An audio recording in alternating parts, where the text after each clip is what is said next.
Hello, guys, and welcome to my live. This is a live on the drive. Gotta make sure that I accommodate my personal life with my personal life. I apologize. I was actually going to go live sooner, but for some reasons I was not able to. So I promised some of you guys that I would go live today. So I am. Now I am driving, but and that's why you have a bad angle there on the view. But I think that there's a lot of subjects that hopefully you guys can hear me. Let me test the audio here real quick and see if it's coming through. I can't tell. All right, if you guys get on, if you happen to come on, let me know if you can hear me. What's going on, homie?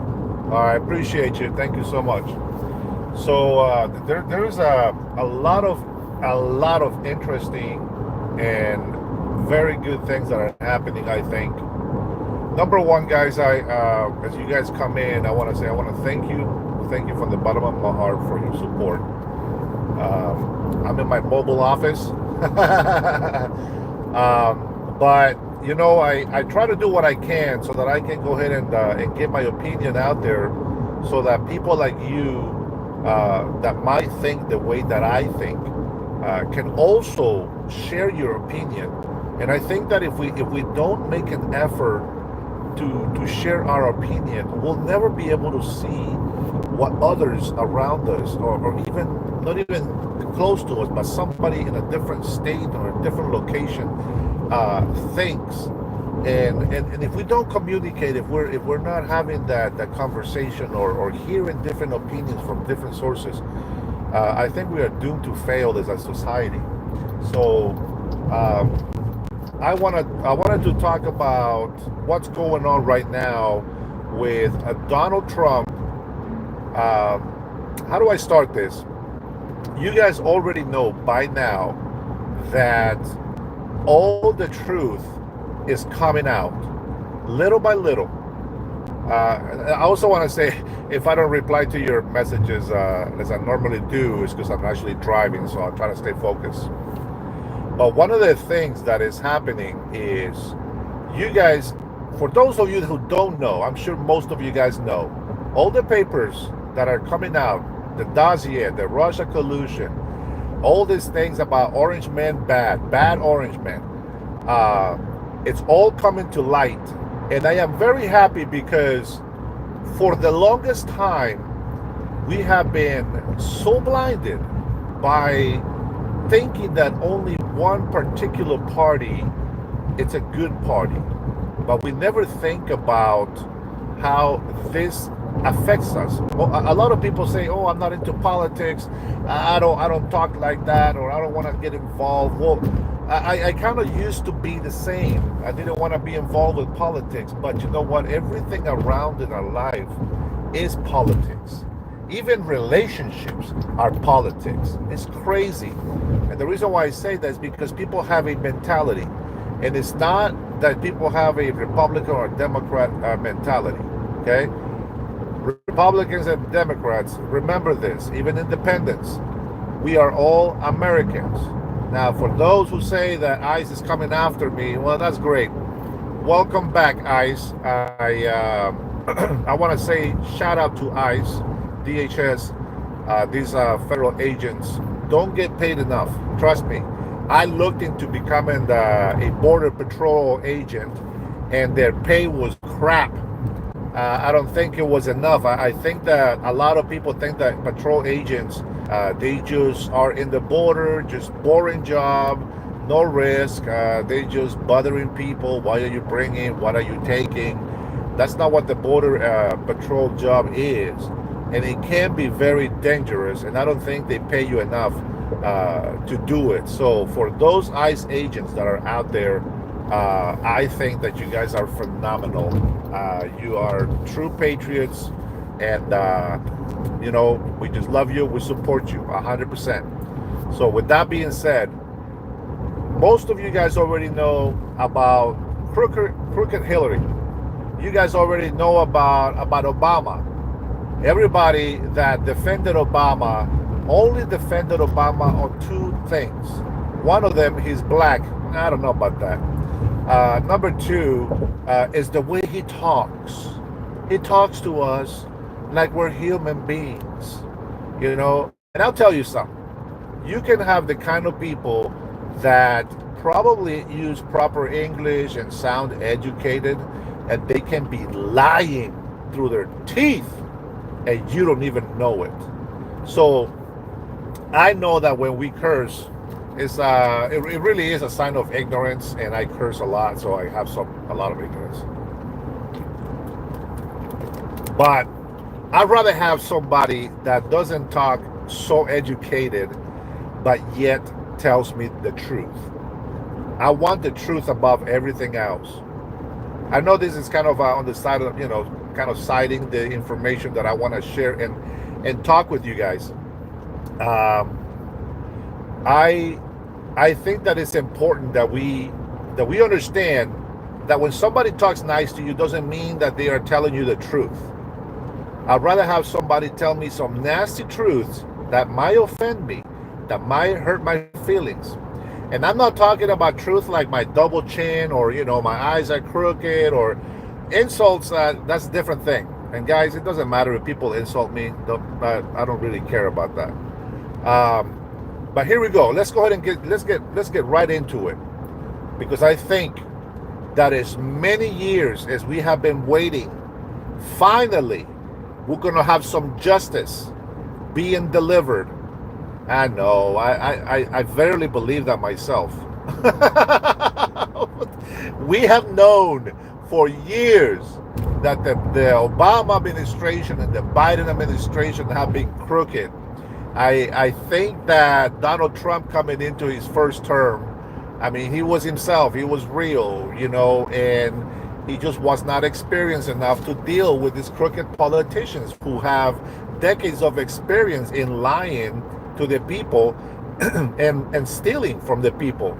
I mean, for Pete's sakes, I remember when he was talking a few decades ago about he doesn't understand how are we losing manufacturing jobs? How are we losing this? And nobody was listening. Everybody saw it, but nobody cared until now that we see the big damage done. When you have politicians tell you that inflation, there is no inflation. Everything is perfect. Don't worry about $8 gallon gas. That's normal. That means that the economy is doing really good. That means that the American people, are spending a lot of money. What kind of stupidity is that? Kamala Harris, no brains at all. Oh, well, the groceries are up because economy is up. What the hell? Like, they really think that we are that stupid. They really think that we don't see what's happening. I think that these people are probably so used to a Mexican lady going out to the grocery store, bringing the food, cooking for them, cleaning their house, the gardeners fixing their home, the yard, and all the flowers. And these people, because they are so corrupted, full of money, they don't know what the average Joe has to deal with. Remember the whole egg thing? I don't want to make it old, but that shit happened. And I remember buying a gallon of milk for like a buck and change. Now it's like over $5. So I am one of those crazy people, but not as crazy as the people that I run into. I mean, I don't know. Crazy, I think, is because we speak our mind, right? But going back to this corrupted politician telling us that inflation is not a big deal. Right now it's actually very good. We have unemployment up, and and the prices at the grocery store are very expensive. I complain about rent. And speaking of rent, I want to talk about rent control, because I think that we all have different different views of what rent control actually should be. Remind me of that if I forget. Let's see here. So I'm tired of politicians lying to us, and I'm going to say this, guys. If you're a Democrat, if you're a Republican, I don't care what party you belong to. Right now, Make America Great. That's not a party. That's not a slogan. Remember, this is what we believe. And so I will say, I have supported Democrat, presidents before, and I stopped supporting Democrat presidents and the administration because they have not changed. Like, they will change the president, but they don't change the corrupted Democrats that are actually taking advantage of the system. Democrats like Nancy Pelosi. How do you go from making $150,000 salary a year to being worth over $500 million, right? She's the only person. Now, she says that she doesn't do trading. Her husband does the trading. Is she stupid? Like, how dumb does she think that we are? You being in Congress with insider information makes your husband ineligible to run stocks. Because of why? Because of conflict of interest. And that's not really what I'm going to talk about today. Well, maybe we can touch on that more if I see some more comments about it. But, that's just one of the examples of how they get away with it. And why do they not want somebody like Trump, especially Trump? They hate this guy. And I'm going to say this.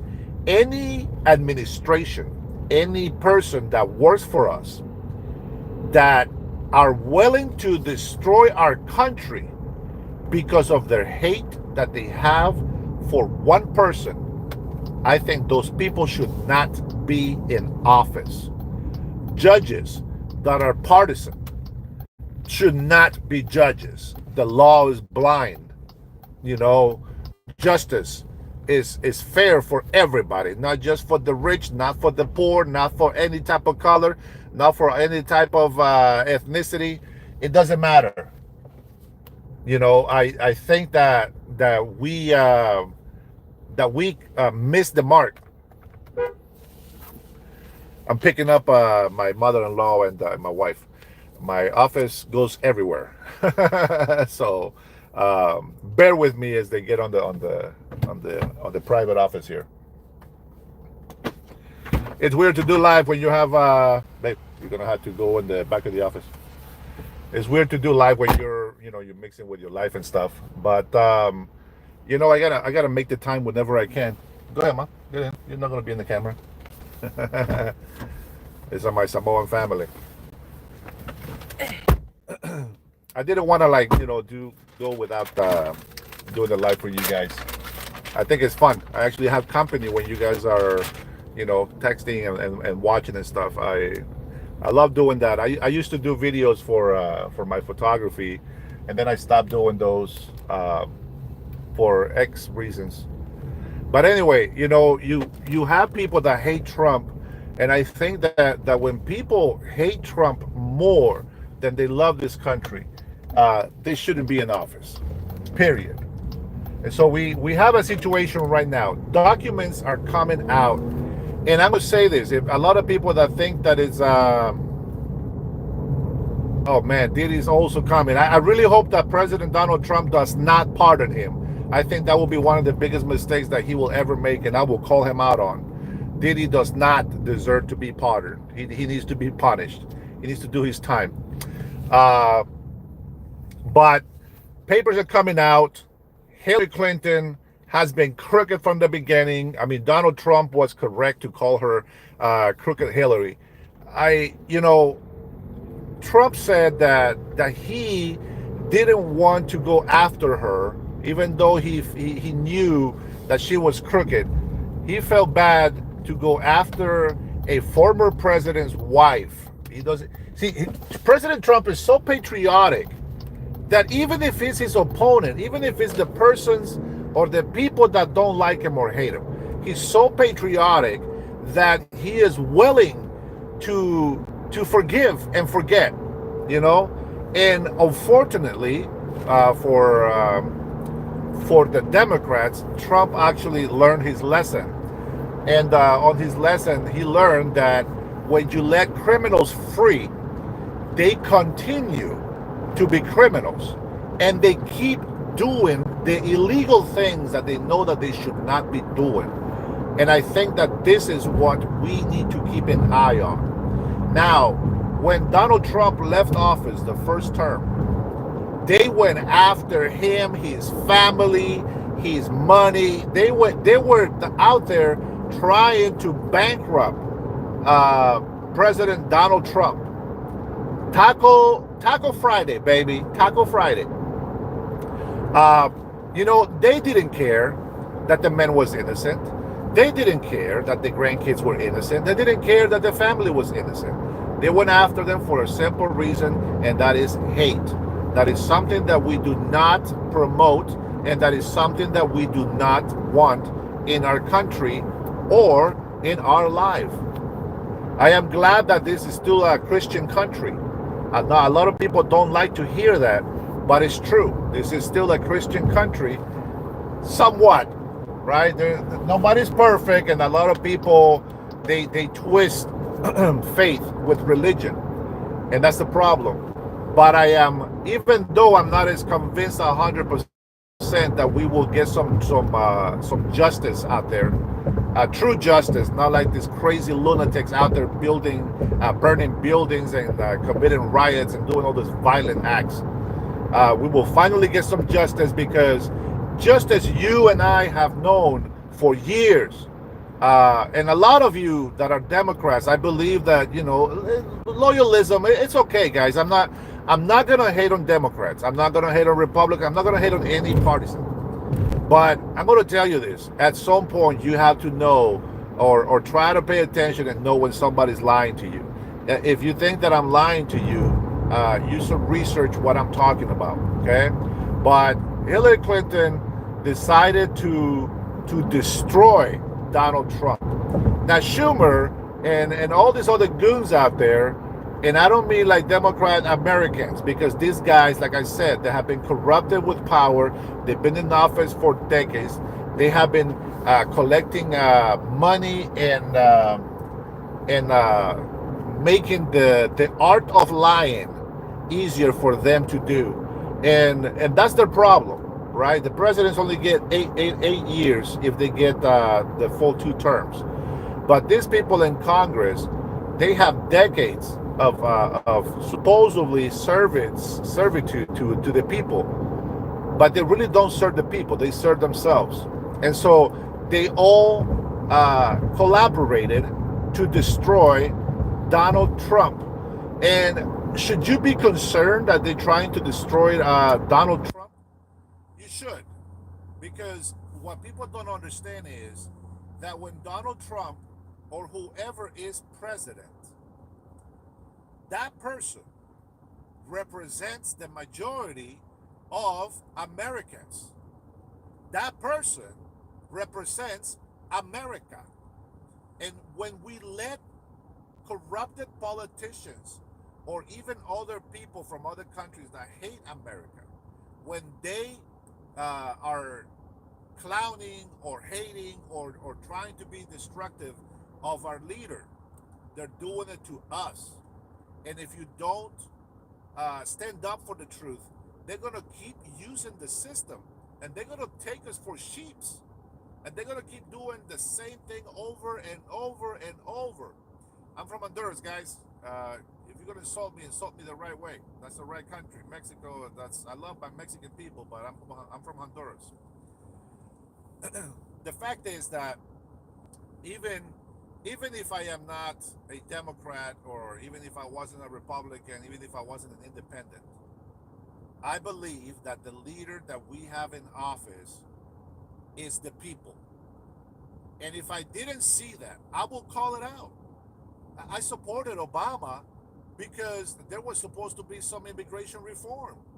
And what did Democrats in office do? They rejected immigration reform. Now, Obama was able to get about over 300,000 Muslims to become Americans. I don't know what the insights of that was, but I find it interesting that he deported over 3 million Hispanics out of here. And I didn't hear any deporting from any other country. Nothing from Africa, nothing from Asia, only Hispanics. So for those of you who are defending the corrupted Democrat politicians, don't think that we don't know what's going on. We do pay attention to everything. And it's crazy because, when you hear me talking about the way that I talk, you would think that I have always thought this way, but it's not true. I haven't always thought this way. I think this way because of all for the last 3 decades, they have been destroying this country. And if you haven't noticed, you got to open up your eyes. Here in Washington State, I am sending a message to Washingtonians. Listen, I know that Washington State is a 68, I believe, percent Democrats. And there's nothing wrong with Democrats. You know why? Because even those Democrats are also American Washingtonians. And I think that what's really important is not the partisan. I think what's important is that Americans come together and actually fight for the freedom of Washingtonians. I know it sounds weird, but I'm going to tell you something. This is how you know that these corrupted politicians are lying.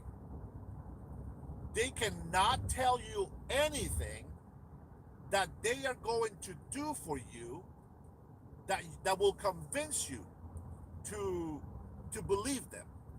The only thing that they can say is, well, at least I'm not Donald Trump. What the hell kind of reasoning is that? Yeah, if you were Donald Trump, you would have secured the border.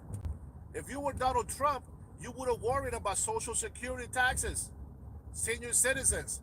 They were told by Democrats, not the people, but by politicians that are corrupted. They told the Democratic Party to tell the senior citizens that Donald Trump is coming after the Social Security. That was a lie. Donald Trump was going to come and raise taxes. That was a lie. That is exactly what he's fighting against. And a lot of people have been lied to. It's not even that the Democrats or the Republicans are bad. It's just that the Democrats have been lying to their voters for so long, and they don't see what damage they are doing to their state or to this country even. I am very hopeful, and that we will get to this talk about this crooked Hillary. I am very hopeful because I have seen some polls, even though I don't believe in polls, to be honest, because nobody ever asked me a question on a poll. So I know that millions like myself haven't voted for anything on polls. The fact of the matter is that we put President Donald Trump in office and we expect results. He's delivering results. And so there is hope for us yet. But I think that a lot of people have been lied to, and I believe that innocently have been going out protesting, thinking that they are protesting the truth, that they are doing the right thing, the right cause. You guys remember those videos when all the old people were going to the park with these signs? It breaks my heart and it pisses me off that you see these elder seniors out there, especially this one lady that she was crying, she was afraid for her life.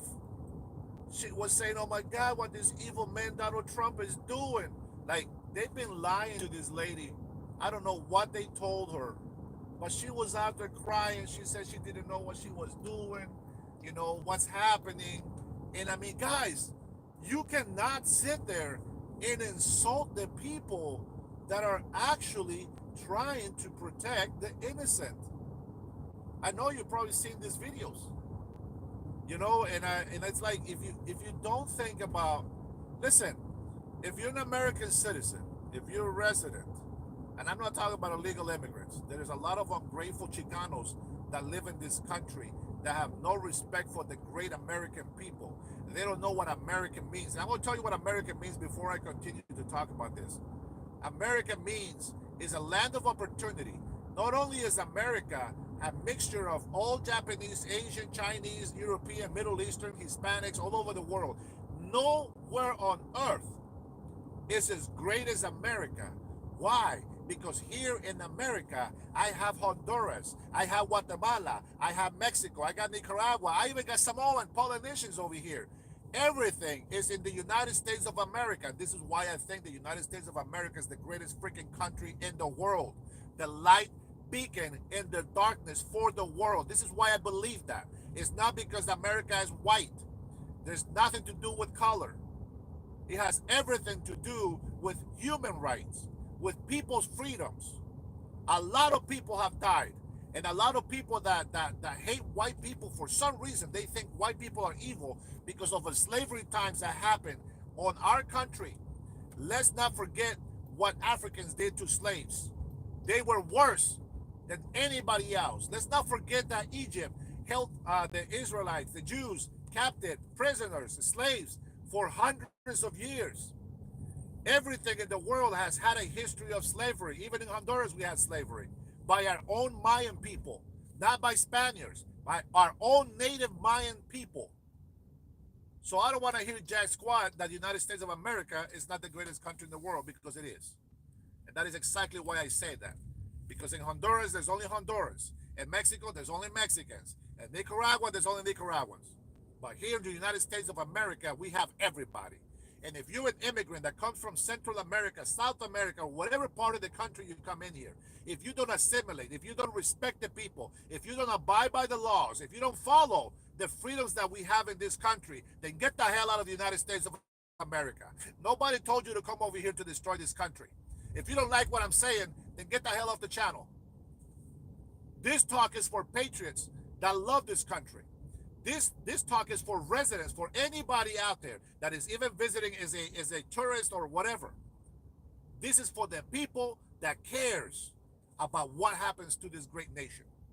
The moment that we stop talking about it is the moment that we are making this country die. And I'm not gonna stand for it. So whether people want to insult me or not, it doesn't matter. The fact of the matter is, the United States is the greatest country in the world, and if you don't like it, then you shouldn't be in here. But I can guarantee you that people are not going to leave because they know that this is the greatest country in the world.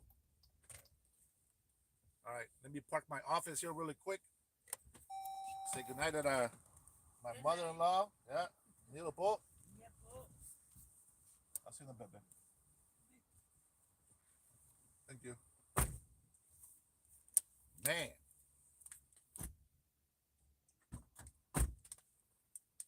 now they don't like to be on camera like me, but I think that, guys, we have a lot of problems. We had a lot of bad self-esteem. We have a lot of man. Unfortunately, let me turn the AC up a little bit on this in this office. Second here. I think that a lot of people are, they just don't, they're not informed, let's say. Okay. But anyways, I get on these little rants, man. It's just like sometimes people just kind of get me onto that side. Uh, but let's go ahead and talk about crooked Hillary and Obama. I'm gonna tell you, I already said I used to support Barack Obama, and it's very sad because I even remember uh, when he announced that he was going to run. I was working with at a Mexican restaurant as a server. Uh, the owner was obviously Mexican, but it was a friend of mine, and I was friends with his son. And since I was 14 years old and I've been here in this country, I was friends with this Mexican guy, and I consider him my best friend for every year. I consider him my best friend. And when Donald Trump ran for office, I supported Obama. I told that family, the Mexican family, I said, you know what, Barack Obama is going to win. That's it. This is the president that we need. This is the president that is going to deliver. So this is before he became president. And everything was great. We're talking about immigration reform, and we were excited. We're like, man, we have a lot of family, we have a lot of friends that are waiting for immigration reform, and finally, they're gonna catch a break.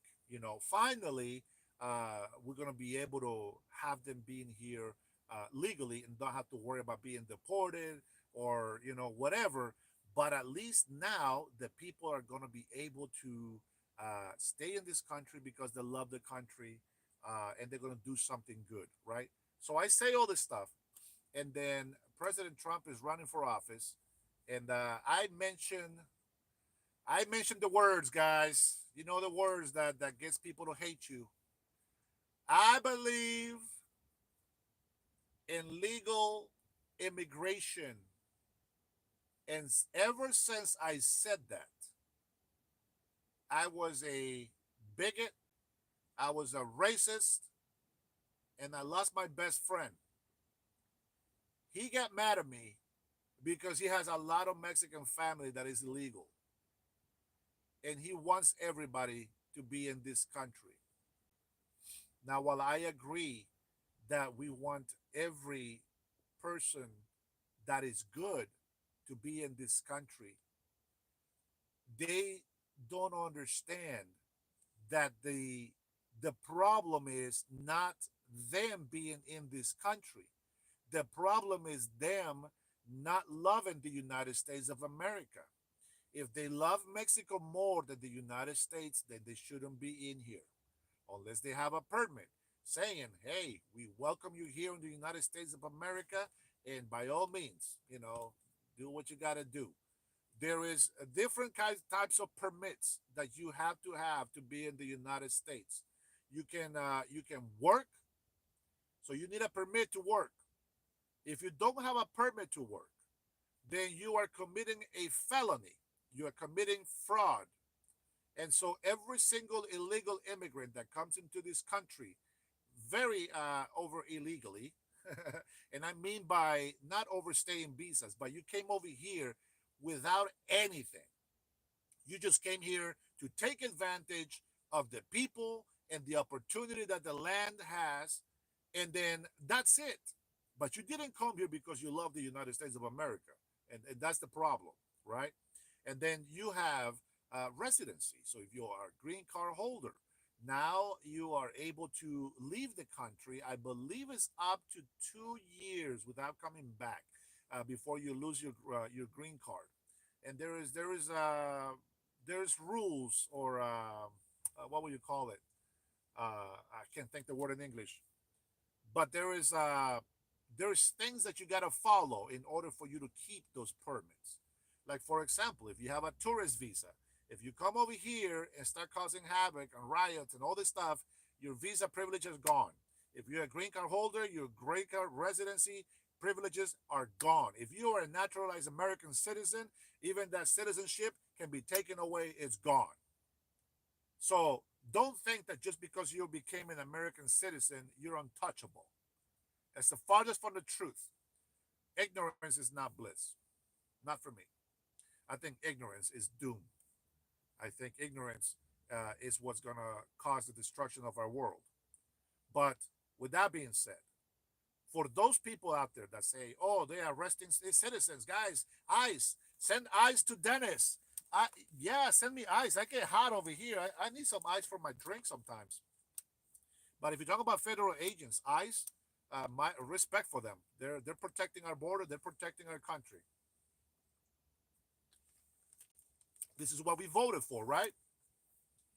With that being said, I'm going to touch up a little bit about this. I didn't want to go to the immigration stuff because, I mean, this is what we talk about all the time. I hear it everywhere.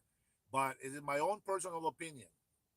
You know, uh, people that hate ICE, I don't understand. Why are you hating ICE? They are there to do their job. If you're an American citizen and you don't support ICE, what are you doing? What kind of American are you? I don't understand.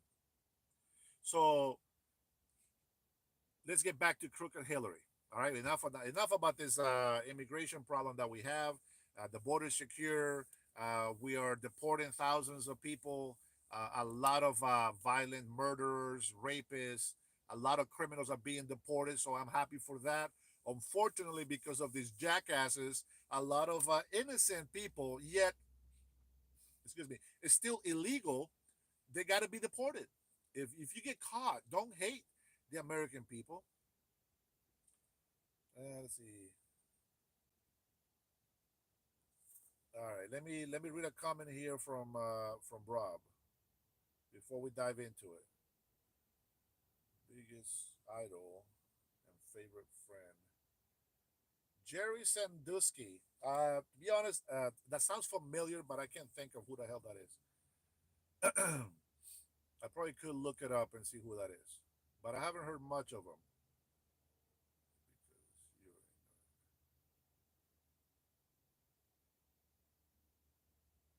all right, Dark. It's like I said.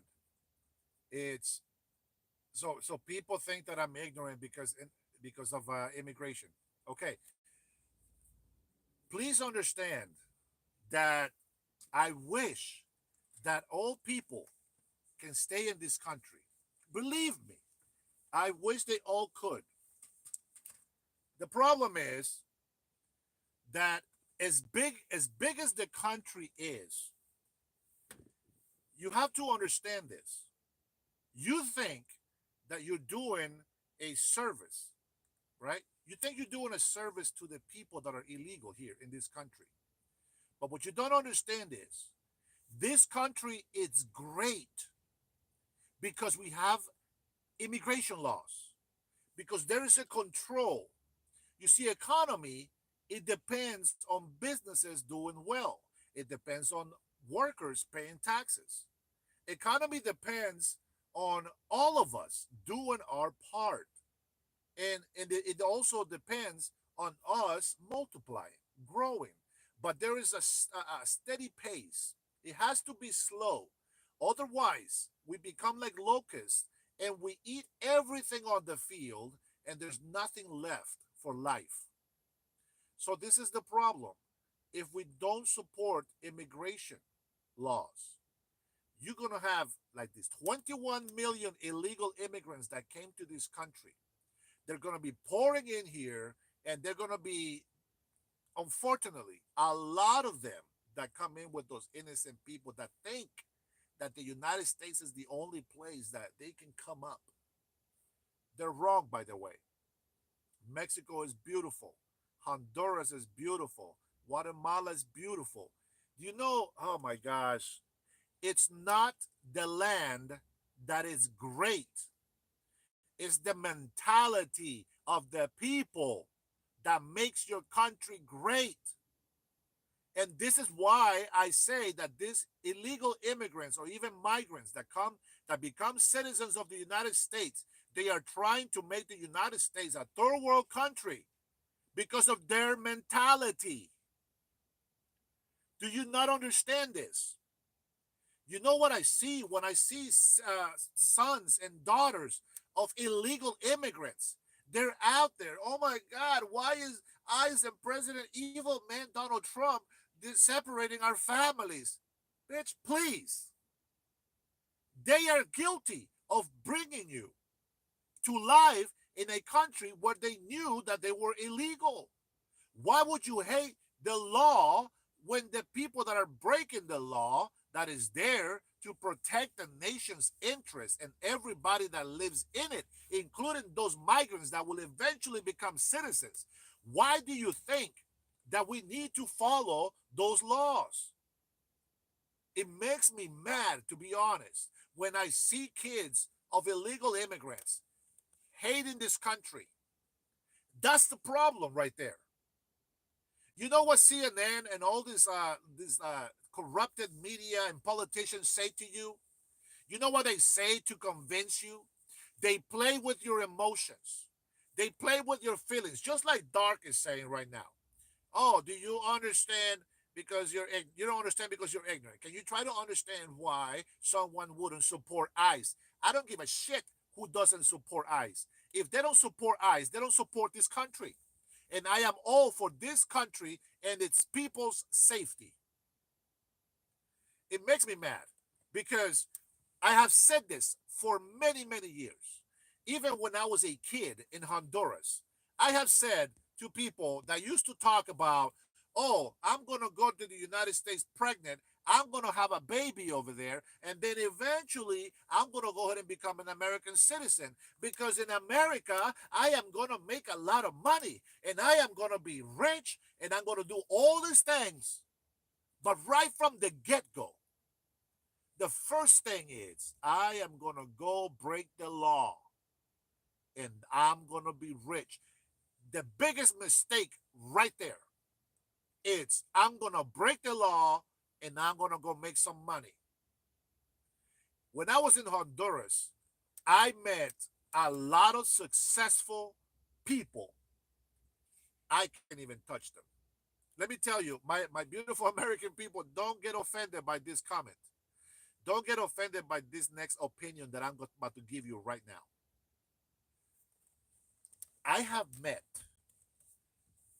some of the hardest, most honest, most intelligent, and wisest people that I have ever met in my life in Honduras. You know, I don't know if I can ever be successful like them. But you know why? I'm telling you this for a reason. Do you know why they are the best people that I have ever met in my life when it comes to this? Because that mentality that they had was this is my country. This is where the hardship is. And I have two choices. I'm either going to be ignorant and give into it, or I'm going to get educated so that I can go ahead and make something of myself.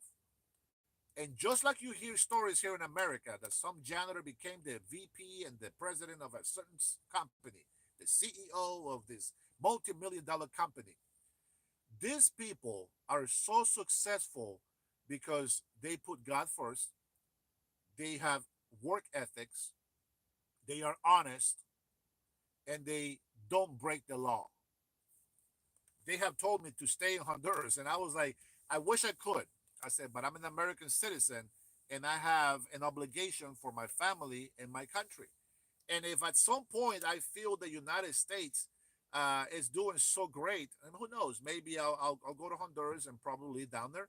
As a citizen, I can live down there as long as I want. But I assure you, my loyalty is to the United States of America. And while I am in whatever country, I will respect their laws and I will respect their people. Let me see here.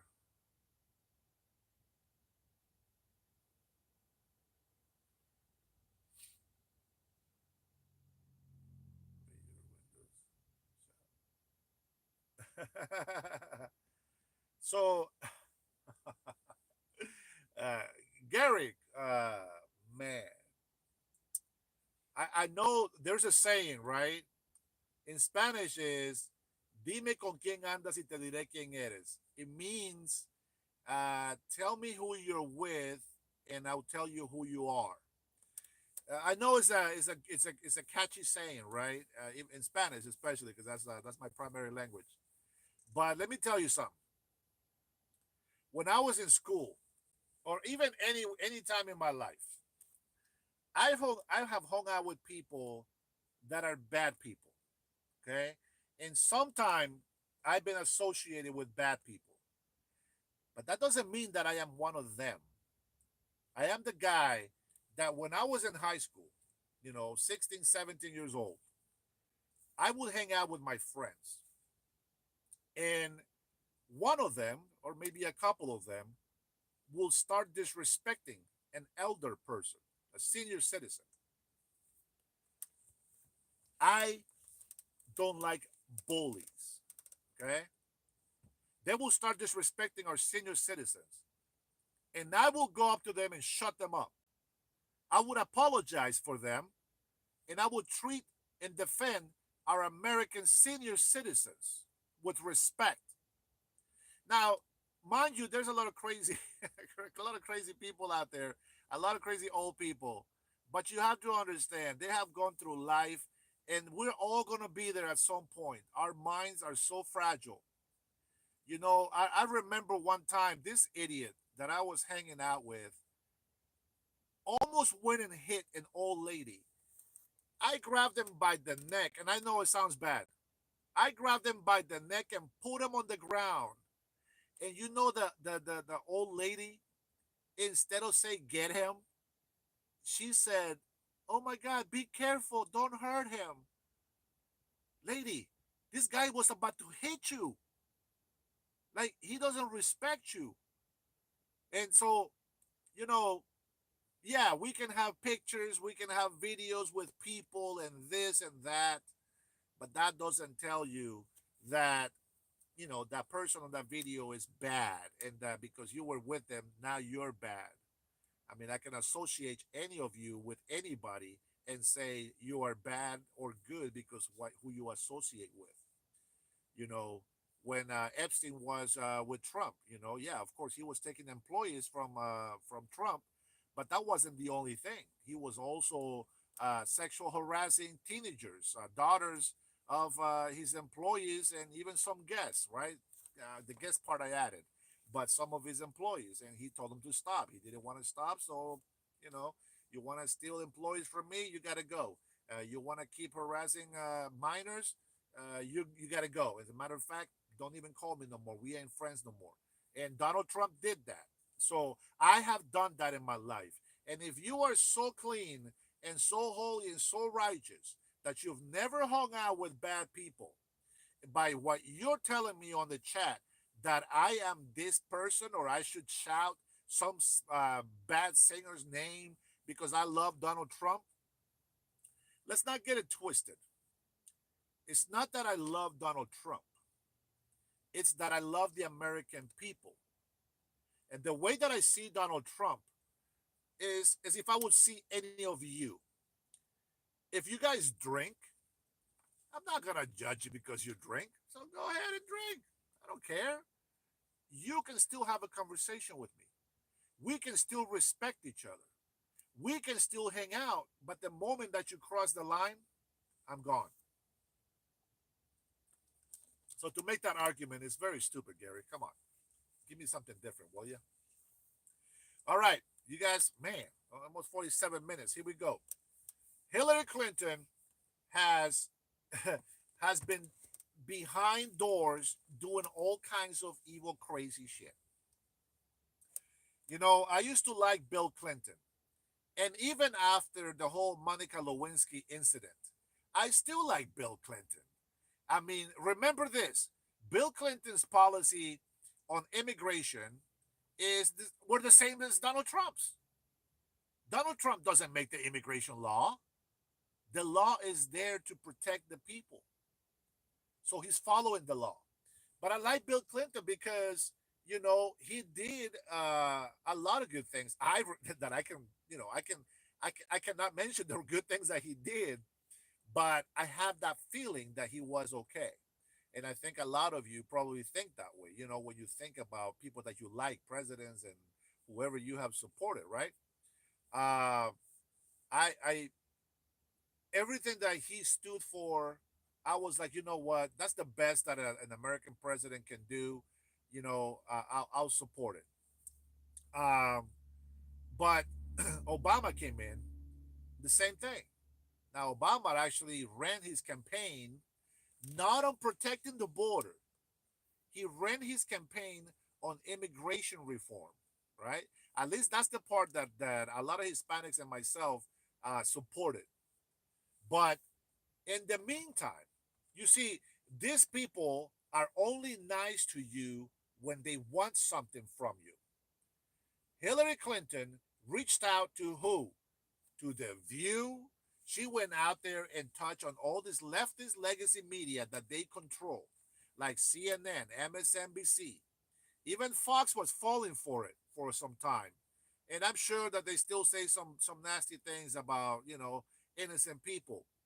But they have been so corrupted that when Obama dropped those papers, right, about the Russia collusion, and I want you to please, I don't have that many subscribers. I got a few subscribers on, and I want to say that I appreciate you. I love you. Thank you for your support.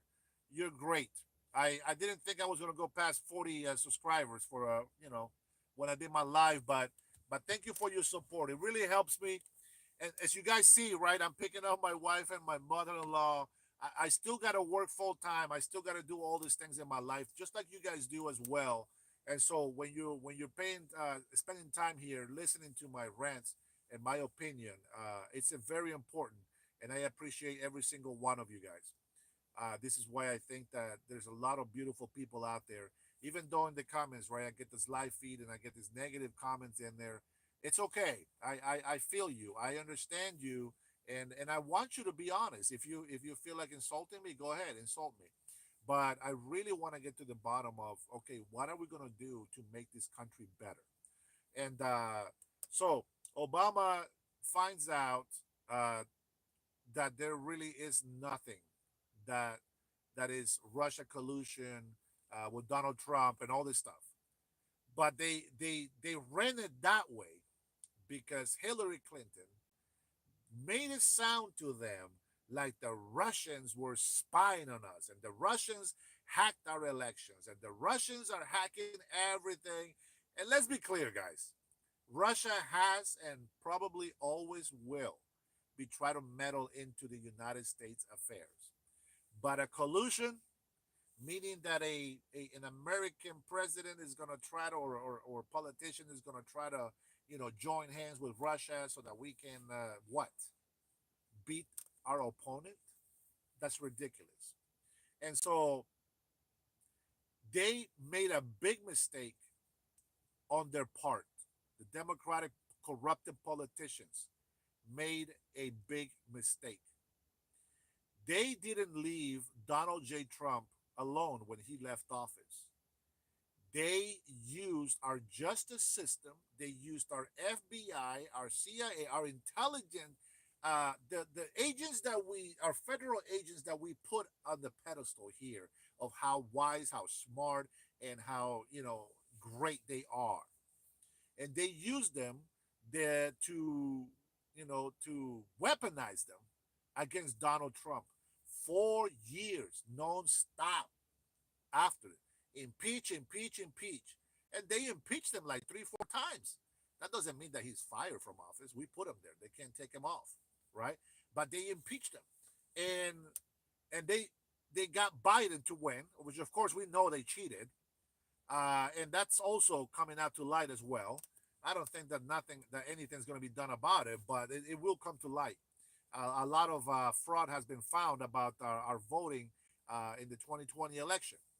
But not only they cheat the election, they also, you know what? I'm gonna read this scripture here. I like scriptures. Please come to Lord Jesus before it's too late, fellow men and women. He is our only hope and Savior. I believe that Lord Jesus will destroy this world soon and create a new each and new heaven. Remind me of that. I'm going to come back to the religious scripture, and we'll see. We'll see what we can have in common with that. But they made the biggest mistake. You know, they could have just said, "Hey, you know what? Listen, Biden won. Let's fight for the American people. Let's show the world that the United States of America, it's a great country and it's got great patriots." But instead of doing that, they continue to go after Donald Trump. And remember, when they do that, they're going after the American people because we voted him in, we supported him, and we support him today. The difference is somebody dropped the bomb. A lot of documents that were, if this doesn't scare you, I don't know what will. But they found a lot of documents from Hillary Clinton, doing all these illegal things, to get Trump to look guilty. They found all these files that were meant to be burned, and they didn't get burned. The government has files that get burned, not because they're old and irrelevant. They get burned because they're things that we were not supposed to do. If that doesn't scare you, I don't know what else will. Make America great again. It's a way of life. It's not something that you can take away. It just is. So Hillary Clinton is cooked. I believe she's gonna be in jail. And that 2% of me says, nah, nothing's gonna happen. These guys have so much protection that nothing's gonna happen to them.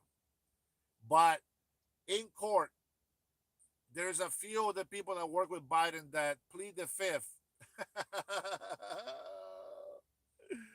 I'm gonna tell you something. The people that plead the fifth, they're usually guilty of something. I don't understand. These people are put in office to serve the people, right?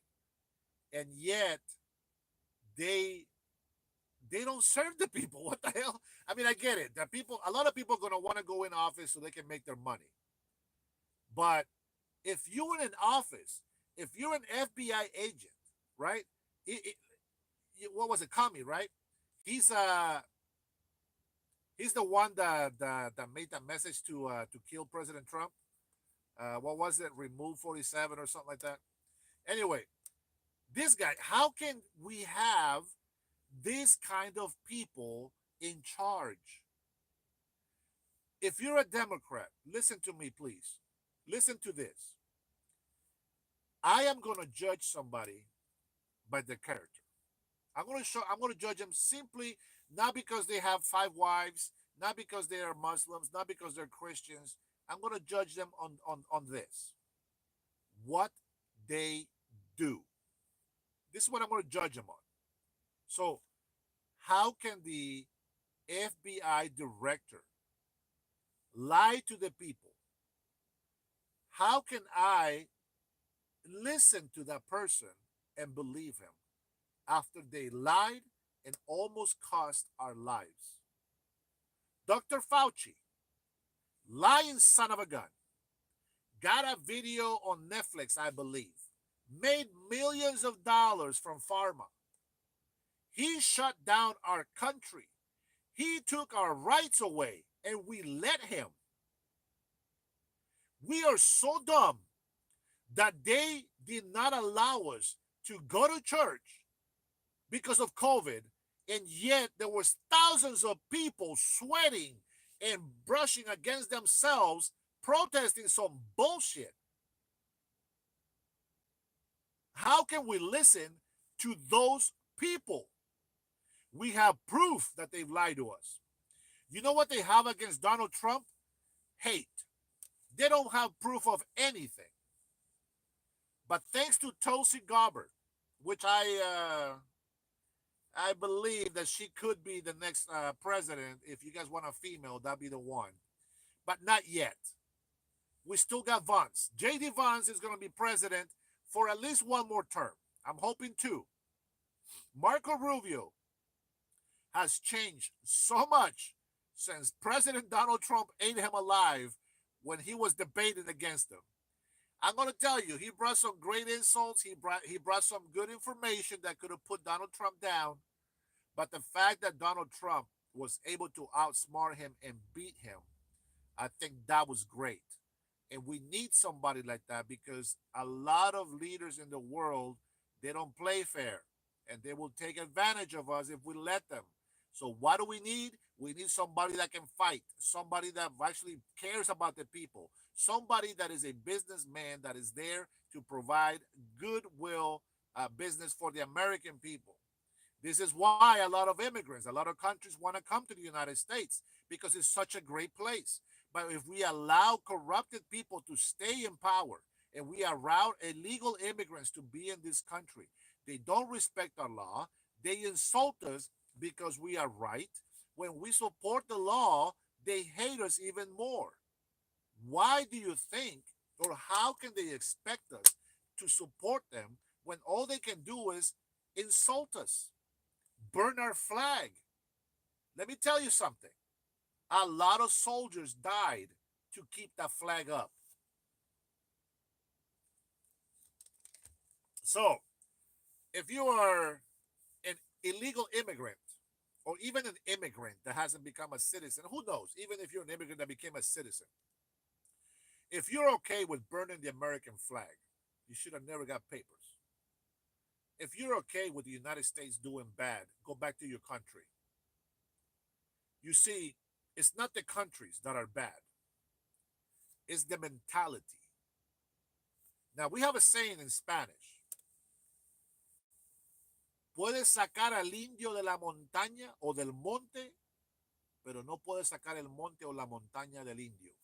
What this means is you can get the Indian off the fields, the grassy fields or the mountain, but you cannot get the grassy fields or the mountain out of the Indian. And I don't know if that makes sense to you, but what that in sense means is two things. One, if they love their country, their land, you will never be able to take the land from their heart. The love from their for the land, you'll never be able to take that away. And the other thing is, if you are ignorant, it doesn't matter if you were ignorant in Honduras or in Mexico, you will also be an ignorant in the United States of America. That's what that means. And so when people complain, I don't understand this argument. This argument is so stupid. You say that you leave Mexico because in Mexico you don't have the opportunities that you have in the United States. Okay, let's go with that. Why do you not? You know how you guys tell me I'm brown nosing to the American people? I'm an American citizen. I don't care what nobody says. You think I'm brown nosing to the American people? Okay, you can say that. But why don't you tell your country how much of a traitor you are? You talk so much shit about Mexico as in, oh, I can't make a living here. It's horrible. This country is horrible. Well, you come to the United States and you say, oh my God, this country is horrible. I don't know, I hate this country. And yet you're over here. Guess who the problem is? The problem is not the country. The problem is you. It doesn't matter if if you go to another country, you're going to do the same stupid things that you did on the particular country. If you are a bad worker at a company, it doesn't matter what company you go work for. You're still the problem. If you're not appreciative, it doesn't matter where you go. You're still going to be unappreciative. So if you love something, go for it. But do it because you love it. Come to the United States because you love it. Don't join foolish strikes. Don't join foolish riots. Excuse me. Don't join those people that are out there burning the cities and the towns. Don't join those idiots out there robbing, looting the places. Come to America because you love this country. Stay in America because you love this country. If you had problems in another country, you're going to have the same problems in this country. Just like I told you that there is a lot of successful people in Honduras. There's a lot more successful people in the United States. Why? Because of their freedom. You know, I don't understand. I wish that some of you haters out there, uh, Ash, Ashen, Honduras is a dump. Beauty is in the eye of the beholder, sweetie. Beauty is in the eye of the beholder. Do you know why I'm in the United States of America? Because I love the United States of America. And if I ever was to live in Honduras, of course, it's because I love Honduras. But right now, this is the place where I belong. This is where I have my family. We are not going broke.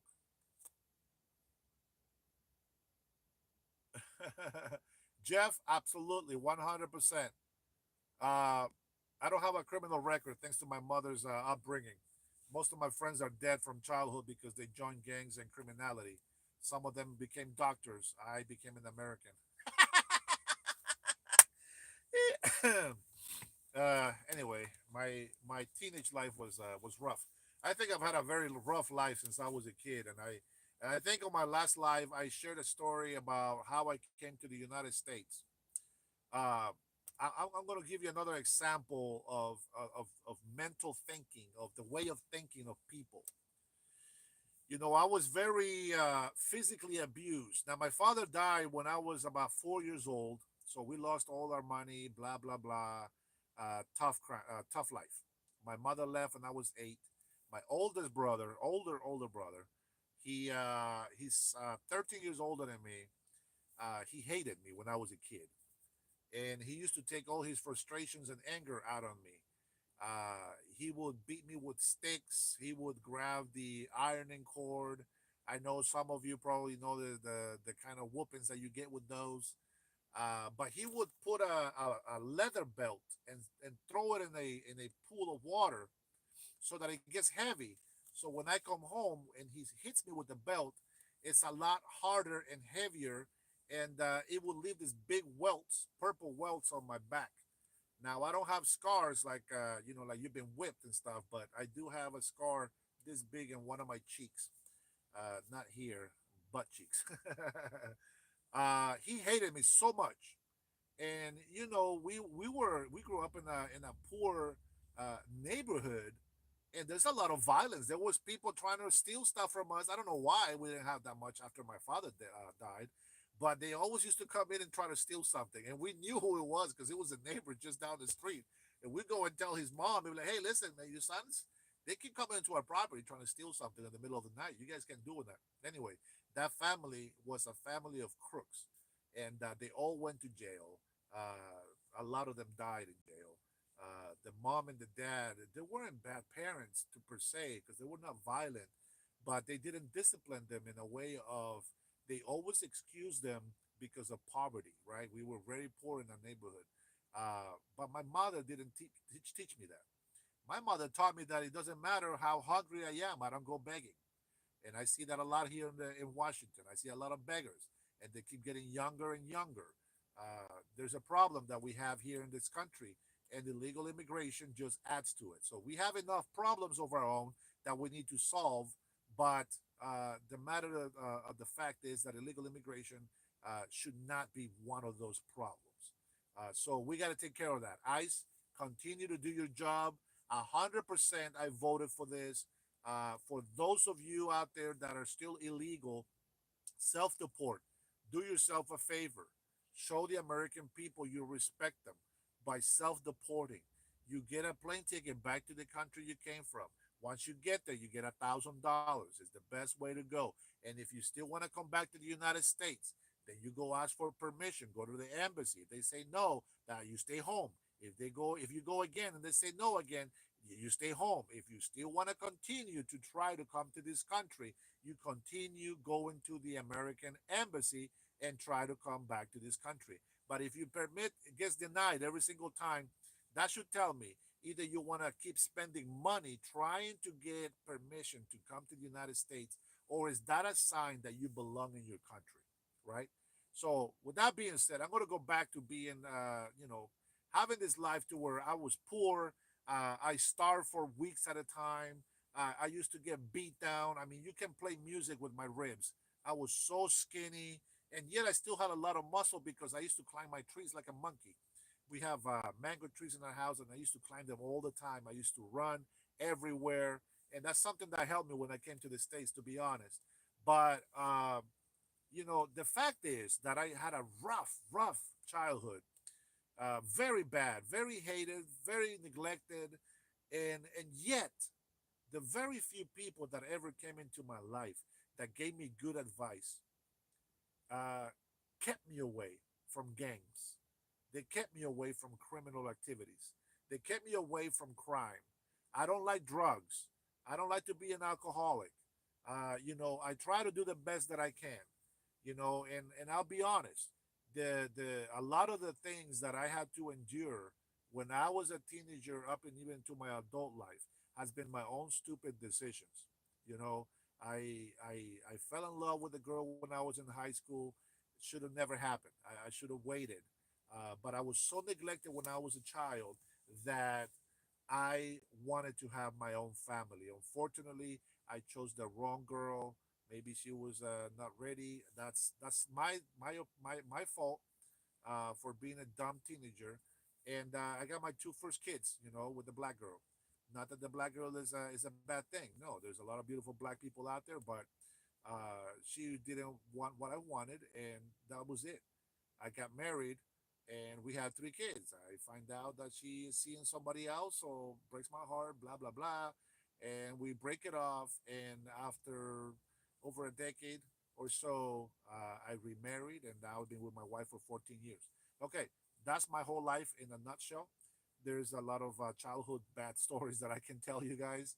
I suffered a lot. Let me just say that. And in my teenage life, I've been on my own since I was 16 years old, guys. um 15 and a half, actually 15 and a half. So just think about that. 15 and a half years old, I decided to leave the house, kind of like a runaway per se.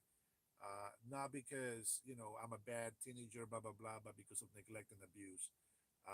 By the time I was 16, I was able to work, and so I stayed with a friend's family. Fast forward to when I was 18, got my own apartment, etc.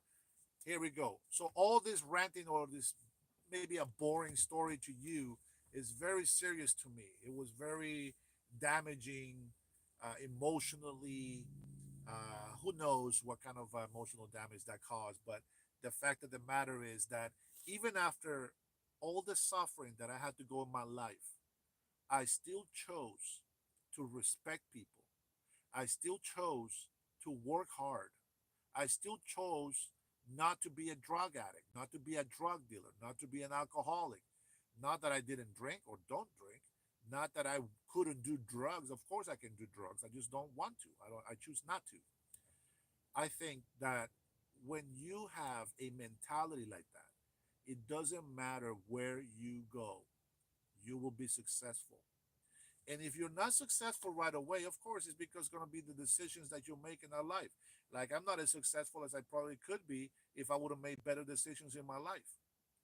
But see, I it's not what I wanted to talk about.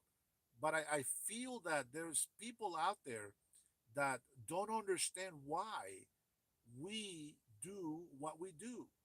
You know what I see? I see people that don't bring your kids to the MAGA meeting. I'm gonna tell you something. If my kids turn out to be patriots, which I hope that they will be patriots, that will make me the proudest. So yeah, if they come to a MAGA event, I'll be happy about that. But I hope that you know what, it doesn't even matter. If even if you tell people facts, ignorance is bliss, they say. But even if you tell facts, people are still going to choose to do what they choose to do. And if you're going to be violent, you're going to choose to do violence.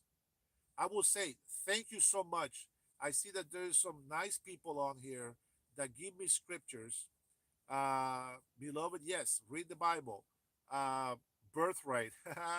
Okay, we'll talk about birthright. Um, Thank you so much for your kind words, guys. You know, I don't. I want to say I don't hate the people that say bad things about me. I don't, but I also don't like them. Why do I not like them? Because I'm not Jesus. My feelings are not as strong as his. So, yeah, you guys can hurt my feelings, but it doesn't mean that I'm going to hate you for it. That's something that we all get to choose to do, yes or no. And so, you guys are throwing me off. Thank you so much for your kind words and for the scriptures. I believe there's a lot of Christians that come through here sometimes, and I believe that you guys are waiting for Jesus to come back. Of course, we all are, but we cannot try to win the world by giving prophecies. The only way that we can win the world is by loving them. And remember, that is one of the greatest commandments that Jesus just uh, you know we got 10 commandments, and he just Jesus just made it into two. Because what happens, Man, there's so much to touch when it comes to religion. Well, let's not get into it. But there's a reason why there was 10 commandments, and there's a reason why those 10 commandments were changed to just two. And one of them is to love one another as Jesus loved us, and the most important one is to love God with all your heart and all your might, and only Him when you will worship. So, with that being said, no. The 10 commandments was Moses. The 2 commandments that Jesus left us is what I'm talking about. So the reason, okay, let me touch it real quick so I can kind of explain what I mean. So when the times of Moses was, there was a lot of ignorance in humanity, right? At least, especially amongst the stories in the Bible about the Jews. So they had to have commandments individually. Thou shalt not murder. Thou shalt not covenant your neighbor's wife, and blah blah blah. So I'm sorry, I don't mean that in a disrespectful way. I mean that there's a lot of it, right? 10 commandments. So what happens when Jesus comes and he says, "Love one another as I have loved you"? What happens when you love somebody? Well, when you love somebody, you respect them, you treat them well, and you don't want anything bad to happen to them, right? So that encounters not murdering, no murder, no thief, no cheating, respect, and if you love everybody like Jesus loved us, you will be a kind person, you'll be a just person, a righteous person. And so you don't need 10 commandments when one of them takes all of them, right? Well, not all of them, most of them. I will say 9 of them. But the most important one, of course, is to love God with all our heart and all our mind and all our soul. Period. That's it. That's 2 commandments that today and age we can get behind because we understand a lot more what those things mean. Now, being back into our politics, you guys keep throwing me around. Being back to our politics, I believe that this time around, Donald Trump, it's not gonna, it's not gonna play games. He said before that he didn't want to prosecute the wife of a former president. But after what the Democrats have done to him in office, all the administration, all these corrupted politicians, all these leftist legacy media, and all these people that have been putting him down and defaming him and making him look like a criminal, like a pedophile, and all these other things that I hear over here on the chat, he is not going to back down. See, they're lucky that he's been working hard to fight for our country, but they're not lucky enough that he's not going to fight them. And I'm with him 100%. I want to see Hillary behind bars. I want to see Obama behind bars. For those of you who keep talking about Epstein files, the real person that I would question on those Epstein files is Bill Clinton and Barack Obama. I'm sure there's a lot more of them in there, but I don't care about anybody else. Just those two main people. And if there's a lot of those Democratic, Republican, corrupted politicians that were against Trump and made all those false claims, I want to see them behind bars as well. I don't really believe that there is a list, to be honest. But hopefully, if there is a list, it will come to light. But I really want justice, and Trump is going to make them pay. And since you guys want to talk about the Epstein files, there is, yes, they were all fabricated. 34 felonies that were fabricated, a bunch of bullshit. And what's crazy is that they did it to him, they can do it to us, right? This is what's crazy, crazy, crazy. I don't believe there's a list, but even if there was, listen, like I said before, you can stay in a hotel and you're going to be on the list of guests. That doesn't mean that you did the bad things that other people did at that hotel. As simple as that. There's got to be proof. And if there's no proof, it doesn't matter who's on that list. Okay? Forget about the list. But we still want the files to come out. We still want the files. Uh, let's see. Okay, so Epstein files.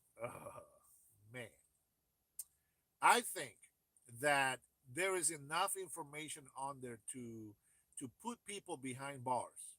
Okay, I know if you guys don't think that Trump is going to do anything, I get it. But I'm still hopeful that he will. Uh, he must be trying not to get deported. Oh. Let's see. Who is my Philippines? Hey, ¿cómo está, my Filipino friend? Krishnik. Thanks for joining, man. And you know what? I'm going to take a little break to give shout outs to you guys. See if I can read some of these comments. My eyes are tired, so they get blurry. Let's see. Please explain MAGA's obsession with the auto pen. Every Republican president has used them. I think that the point that Donald Trump makes with the auto pen is when there is an important document like executive orders, pardons, it should not be an auto pen. Auto pen, it's supposed to be used for when you have what's the word? It's not propaganda. When you have to send out thousands of documents, even hundreds of documents, right? Things that are just like maybe communication messages, not well, who knows? Maybe some secret service stuff might. But when it comes to pardons and executive orders, there should be no auto pen being used because they want to make sure that it's actually presidentially done. If you're sending thousands of letters to people saying thank you for the support of the United States of America, that is an auto pen, digital signature. But when you're signing executive orders, it should be the president. If you think, and I'm glad you brought this up. If you think, oh my God, you know what? Biden made 131 executive orders. Not if he can't sign them. If you can't sign the executive order, then what the hell did you do? Why did you clap for? Why did you say, oh, he did a great thing? He did all this stuff. Why is that even important? If he cannot sign them, he's useless. When do we have a president that can't sign the paper? If you cannot sign a paper, it shouldn't be in office. There's other people that can sign the paper, they should be in office. If you think that an auto pen it's the greatest thing to use, by all means, live in your lunacy. But Donald Trump, it's right about the digital pen. And I'm sure that there's a lot, not Republicans, you guys, I already know that you guys have common sense. But there's a lot of Democrats out there that have a lot of common sense that have been lied to for so long that I'm sure that even those people, which is our patriots as well, they're Americans. We love these people as well. I'm sure they're tired of the corrupted politicians in the Democratic Party, which doesn't exist anymore, to be honest. They are pissed that they have been lied to, and they are starting to support Donald Trump. Not because they're Trumpsters, not because they believe and do everything Donald Trump does, but because we believe in America and because we want the American people to be well off, prosper, live in peace. Okay, that's what I believe. So tell me again about the digital pen and why is it's not important. Let me see what else do you have in here. No, we're not gonna read about sacrifices. My Mayan Indian ancestry, we killed enough of our own people and sacrifices to make our crops grow. Stupidest thing in history. Make America great again, baby. Yeah. Let's see. Most Americans are concerned about other things. Like what, Mike? What other things are we concerned about? Liberal Democrats, Crimea River. Paul, be nice to our Democrats. They're also American. Remember that. We don't want to be bullies. We hate bullies, remember? So you're usually catching when the bull drags are pitching. Do I? What? I don't understand if that's for me, to be honest. Uh, Sorry you can't hear me there, buddy. I think a lot of people are hearing me, so they're commenting. Kamala was like the border legs. Bruh, I'm not gonna read that, man. Host for Harris. Let's just read that part. Paul, you're a mean man. Reptilians live underground playing Xbox. Hey, whoa, wait a second. Wait a second. I don't care about Xbox, but I play games. I love playing games. I don't have the time that I used to play them, but there's a lot of controversial going on with Destiny 2. A lot of people, they've lost thousands and hundreds of thousands of players because of stupidity. Some of it has been politically incorrect, and some of them had a lot to do with the LGBTQ nonsense. But if you're a gamer, the game is badass. I like the game. I think it's interesting. I am not the smartest person in the world or even here in my own home, but there's a lot of puzzles that I don't like. I don't like, but they're still interesting. I love shooting games. I love a lot of fantasy, especially space fantasy. I was a big fan of Halo. I had all the Halos, even including Halo Wars, which I always got my ass kicked on. I don't know how the computer just caught up to my all the stuff that I used to do. I'm not a good strategist apparently. But I love gaming, so I'm not gonna clown on those guys that play video games. I love you guys. Wish you all the best. Keep doing it. Matter of fact, guys, I mean, some people actually make money off video games. I'm not that good, so I don't do that. But you know what? I'd rather you play video games, go to work, play video games, and instead of you being out there committing violent crimes and all this other bullcrap. Okay, so video games, 100%, I'm for it.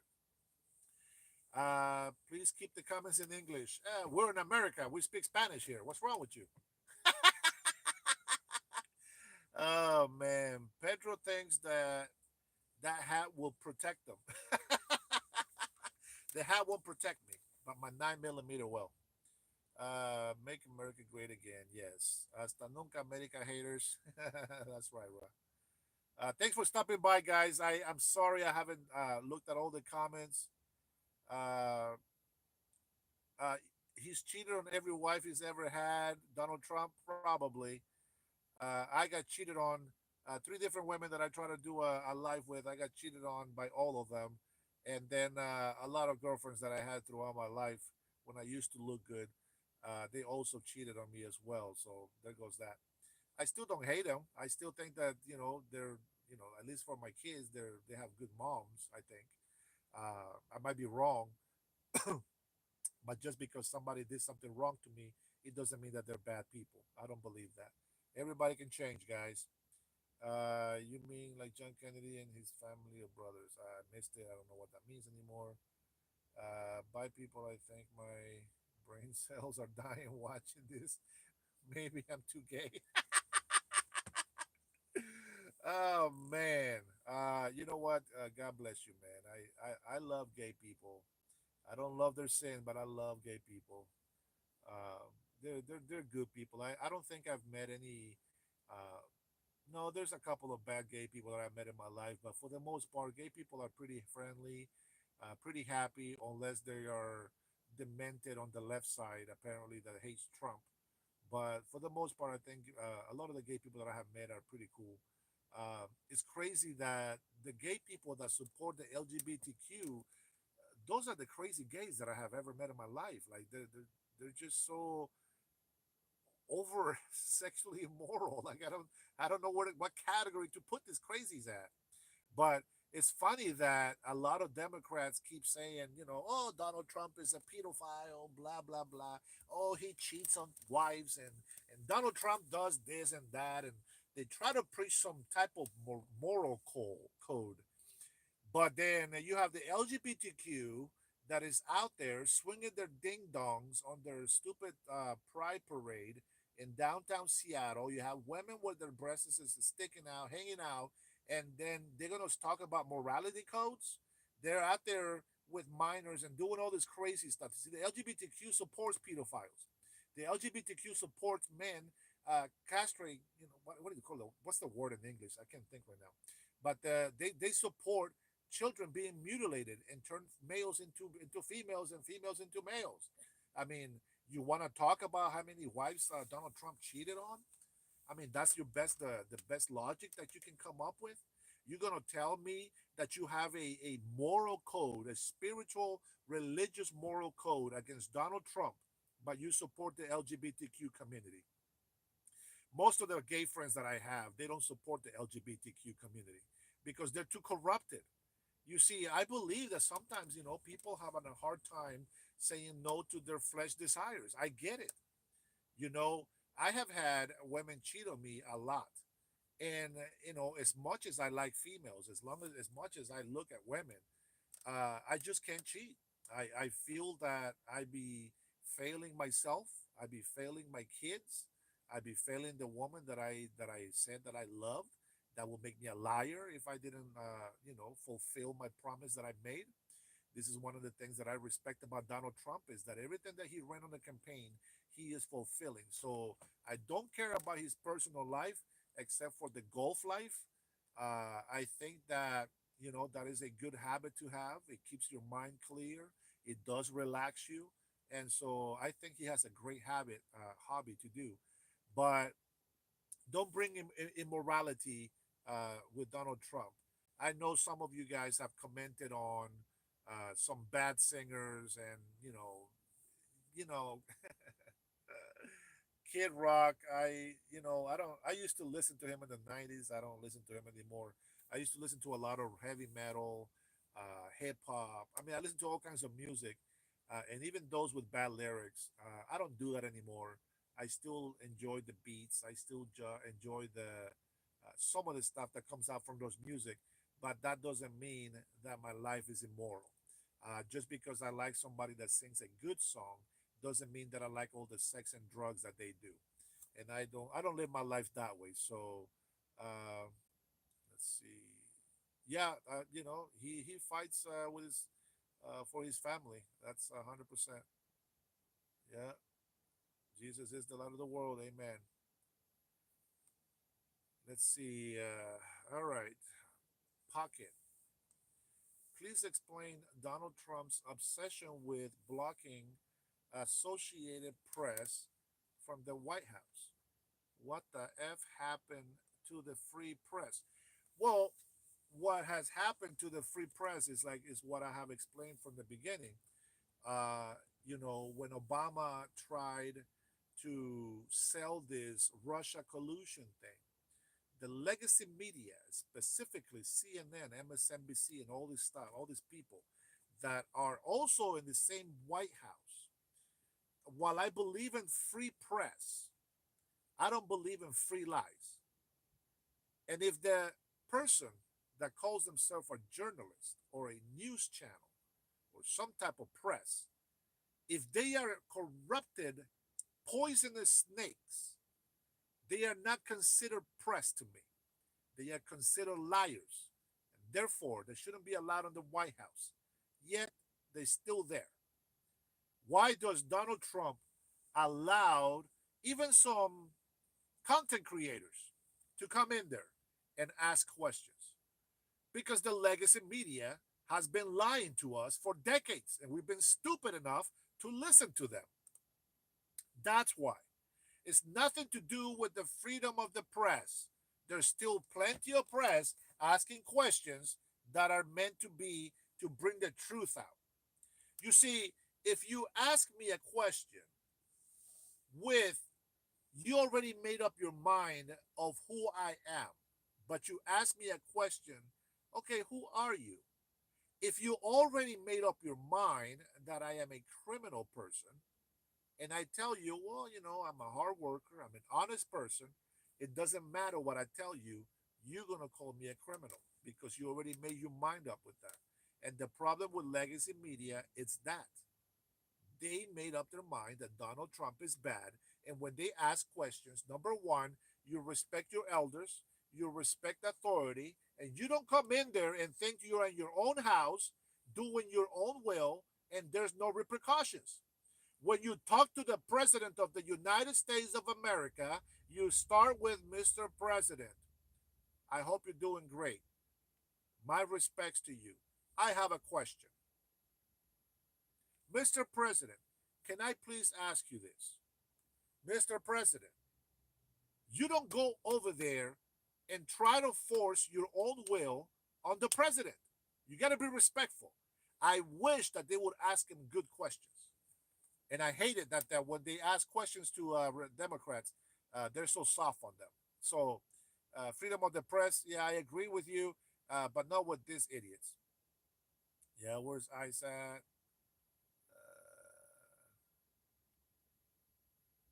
Biden derangements. Oh man, I scrolled too fast. Whoever the hell said that, that's crazy. Biden didn't even know who he pardoned. That's right, Mike. And that's the auto pen. The people don't even know why we talk about the auto pen. Let's see. The host will get iced. Sanctuary cities. You know, little quick on sanctuary cities. There, it's not that it's a bad idea, man. It's sanctuary cities. You know, there is a lot of people that are trying to uh, work on some papers. Let's be hypocritical for a little bit. Let's say that I support sanctuary cities. Okay,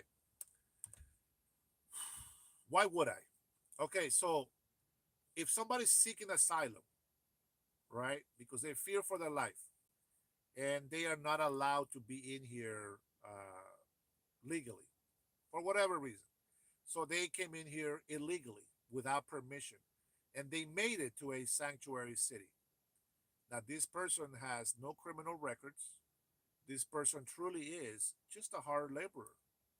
I mean, it's a low IQ to come here illegally, but they're hard workers and they have their, they're honest for the most part, except for being here illegally. And so those people try to look for papers. And this is where a sanctuary city could be a good thing. Maybe there could be lawyers that can help them, maybe try to get some papers, maybe at least a permit to stay here and be able to work here legally, for a few years, right? To say for asylum is not forever, by the way, it's just temporary. And and then the sanctuary cities can work to help them get their papers in order. Maybe they do some investigations and see if they really are who they say they are. The problem with the sanctuary city is that they have failed to be a sanctuary city for the innocent. See, they hide criminals, they defend criminals, and I have a problem with that. So that's my thing with sanctuary cities. So if we had them, I can see the goodness on it, but I also see that they have abused it. They have neglected the safety of the American people, and they have fought tooth and nail to protect criminal immigrants in this country. And so they got to go. Bob Ferguson is one of the worst governors that I have ever seen here in Washington State. And I hope that he gets kicked out of office, man. We cannot have another 8 years of dumbass Jay Inslee in Washington State anymore. There's a lot of, well, I don't know. There's a couple of good candidates out there that might want to fight for the people, and Democrats are making them look bad because, they have some sort of the same mentality as Donald Trump. But they don't understand that what we're looking for is for patriots, for people that love our country, but that love our state. We're looking for governors that really want to help us with education, not just education as a uh, is a way to laundry money. That's what they do. I don't believe that they use any of the funds to help the education system. Uh, I think that they just use the name schools to get money from the taxpayer, and then they put the money somewhere else. They don't even give it to the education. They don't give it to our teachers.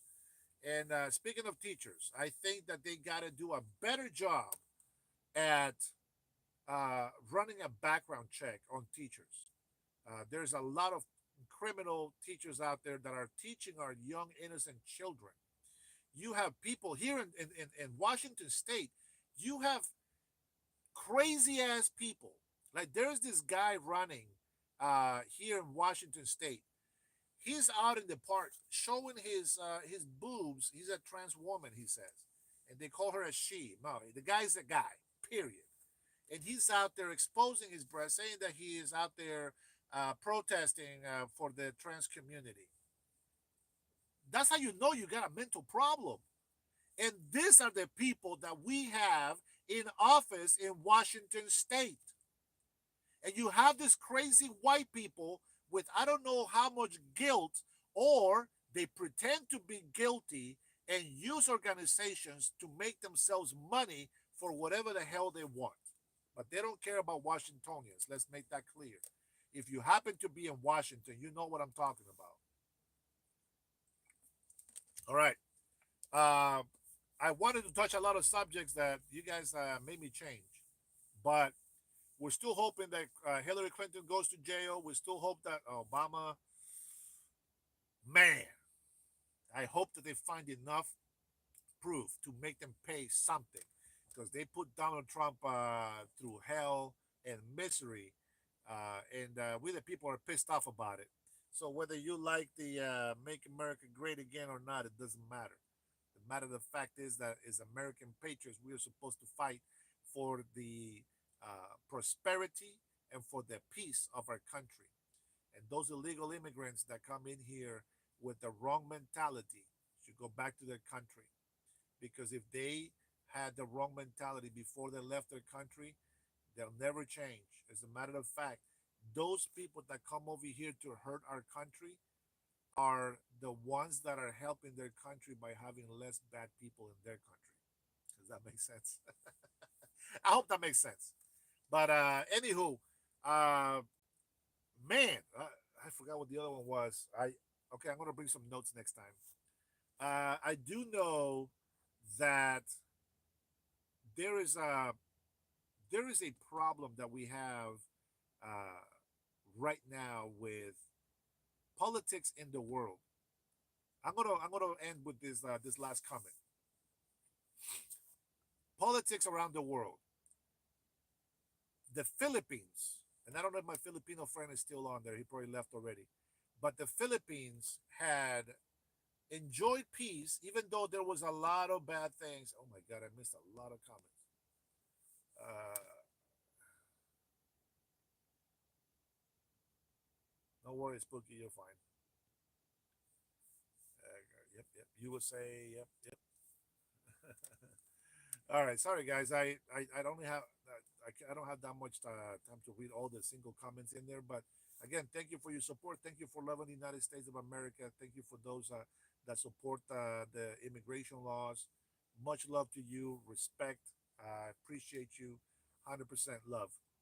Uh, the Philippines has had some bad experiences with the American armies, and till this day, they keep calling white foreigners Joes or Americans Joes. If you're a Filipino, you know what that means. But since 1992, when the Americans left the Philippines, right? The Philippines were happy that the United States left, blah blah blah. Um, the I came here on a 777 plane back in '89 with a visa for 10 years. Um, we got permission to stay in this country because we applied for the residency as soon as we landed on here. But 1992, the United States left the Philippines, and since then, China has been bullying them. And this is a story that I just heard recently. Um, the Chinese have been bullying the Filipinos. They and I see the videos, and it pisses me off because one thing you gotta understand: the Filipino people, they're hard workers. You know, they are still they're a third world country. I get that, but they're hard workers, and they deserve to have peace. They deserve to have their land protected, etc. Uh, but China has been hitting their Coast Guard boats and just bullying them. And there's nothing that the Filipinos can do against China, number one. So I am glad that the Philippines made a deal with the United States of America. And now we're back over there. to help the Filipinos, but also to make our force, Navy force be felt on that side of the ocean. Uh, the Chinese are such bullies that they try to intimidate. They try to intimidate the United States of America Navy. Big mistake. I'm going to tell you this right now. The United States, if we went to war with Russia, China, and Korea put together, North Korea, by the way, North Korea put together, the United States will annihilate them and then just win. We will win the war, we'll destroy them. I am sure there's going to be lots of casualties on the American side, but we would win the war with the most powerful force on earth because we have God behind us on top of that. But but here's the problem. They have nuclear weapons. And if the nuclear weapon war was to be released, nobody wins. So does that make sense? So we can beat them, that's not a problem. And we can kind of keep peace as long as we can. But we cannot avoid World War III forever. It's coming. It's gonna happen. There's many factors. There's a lot of religious factors. That's always a factor. There's a lot of tyranny. That's always a factor. There's a lot of communism. That's a factor. And there's a lot of egotistical reasons. That's a factor. There's a lot of stupid things that can come out there. Now, because we can beat them, they can screw around with us, but they'll be sorry. We will destroy them. And if necessary, I mean, we cannot defend the world without the world's support. It's kind of like help me, help you, right? Sort of say. So the Chinese Navy try to bully, or at least, yeah, they try to bully the United States Navy. But little did they know that we are the strongest force in the ocean when it comes to any other military power in the world. And yeah, I they were embarrassed, and I think it's funny because the narrator of the documentary was saying uh, the the commander and the crew of the American Navy ship uh, was listening to the communications, and the Chinese commander of the ship was asking China for permission to attack the United States ship, and the commander just laughed and be like, "Is this guy serious? He doesn't know that we can destroy them in just a couple of minutes. They will have nothing, not even a life raft to try to avoid or save themselves. They'll be completely annihilated, destroyed. Period." Let's see. Uh, American women bore me. They're all the same, and the younger they get, the freakier. Not always is a good thing. It's not just American women. I think a lot of women that don't want to be traditional anymore can be a problem. I believe in equality. I believe that a man and a woman are the same when it comes to authority, but I believe the man leads. And if the man is not able to lead, then the woman should be allowed to lead because every home needs a head of the household. And though I feel that men are to lead the house, if the man doesn't stand up, then the woman can. And I believe the same thing is like if the man doesn't want to stand up to be a minister in the church or whatnot, then the woman can. But as long as there's a man that can do it, the man should be the one in charge. Uh, what else you guys have in here? Uh, I don't know what that means, Tony. Don't be dirty. Um, you talk about American women. I watched.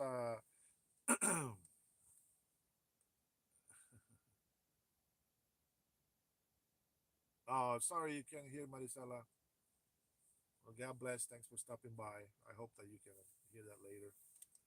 Um, you know nothing about American women. Do you think we're all identical? Absolutely not. Uh, I think that there is. I will tell you this. There's obviously a lot of different kinds of women out there. I know. I was a bad guy at over 100. I met over 100 women, and they're all different, but they all have the same answer to this one question. I ask every single woman that I have met in my life. You guys ready for this question? If you think you know the question, go ahead and put it in the comments in here. What is the one question that all women answer the same way? Let's see.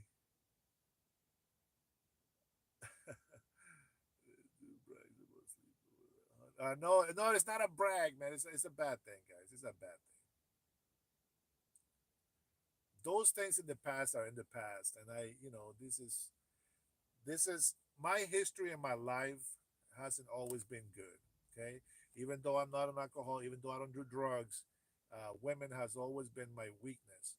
And as I explained before, I would never cheat on my wife, never cheated on any of of the people that I've been with. But that is one thing that has happened. I mean, that's a fact. I'm not gonna hide that from anybody.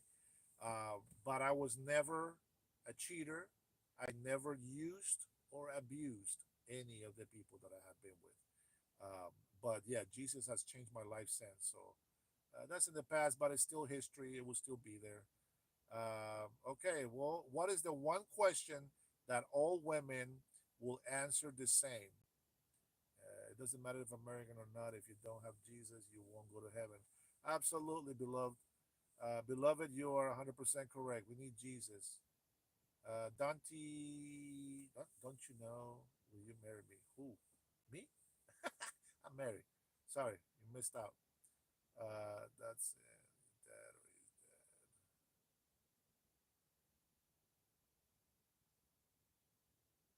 is that. No, it's not where you work. What is the one question all women answer the same? Do you like it? Nope.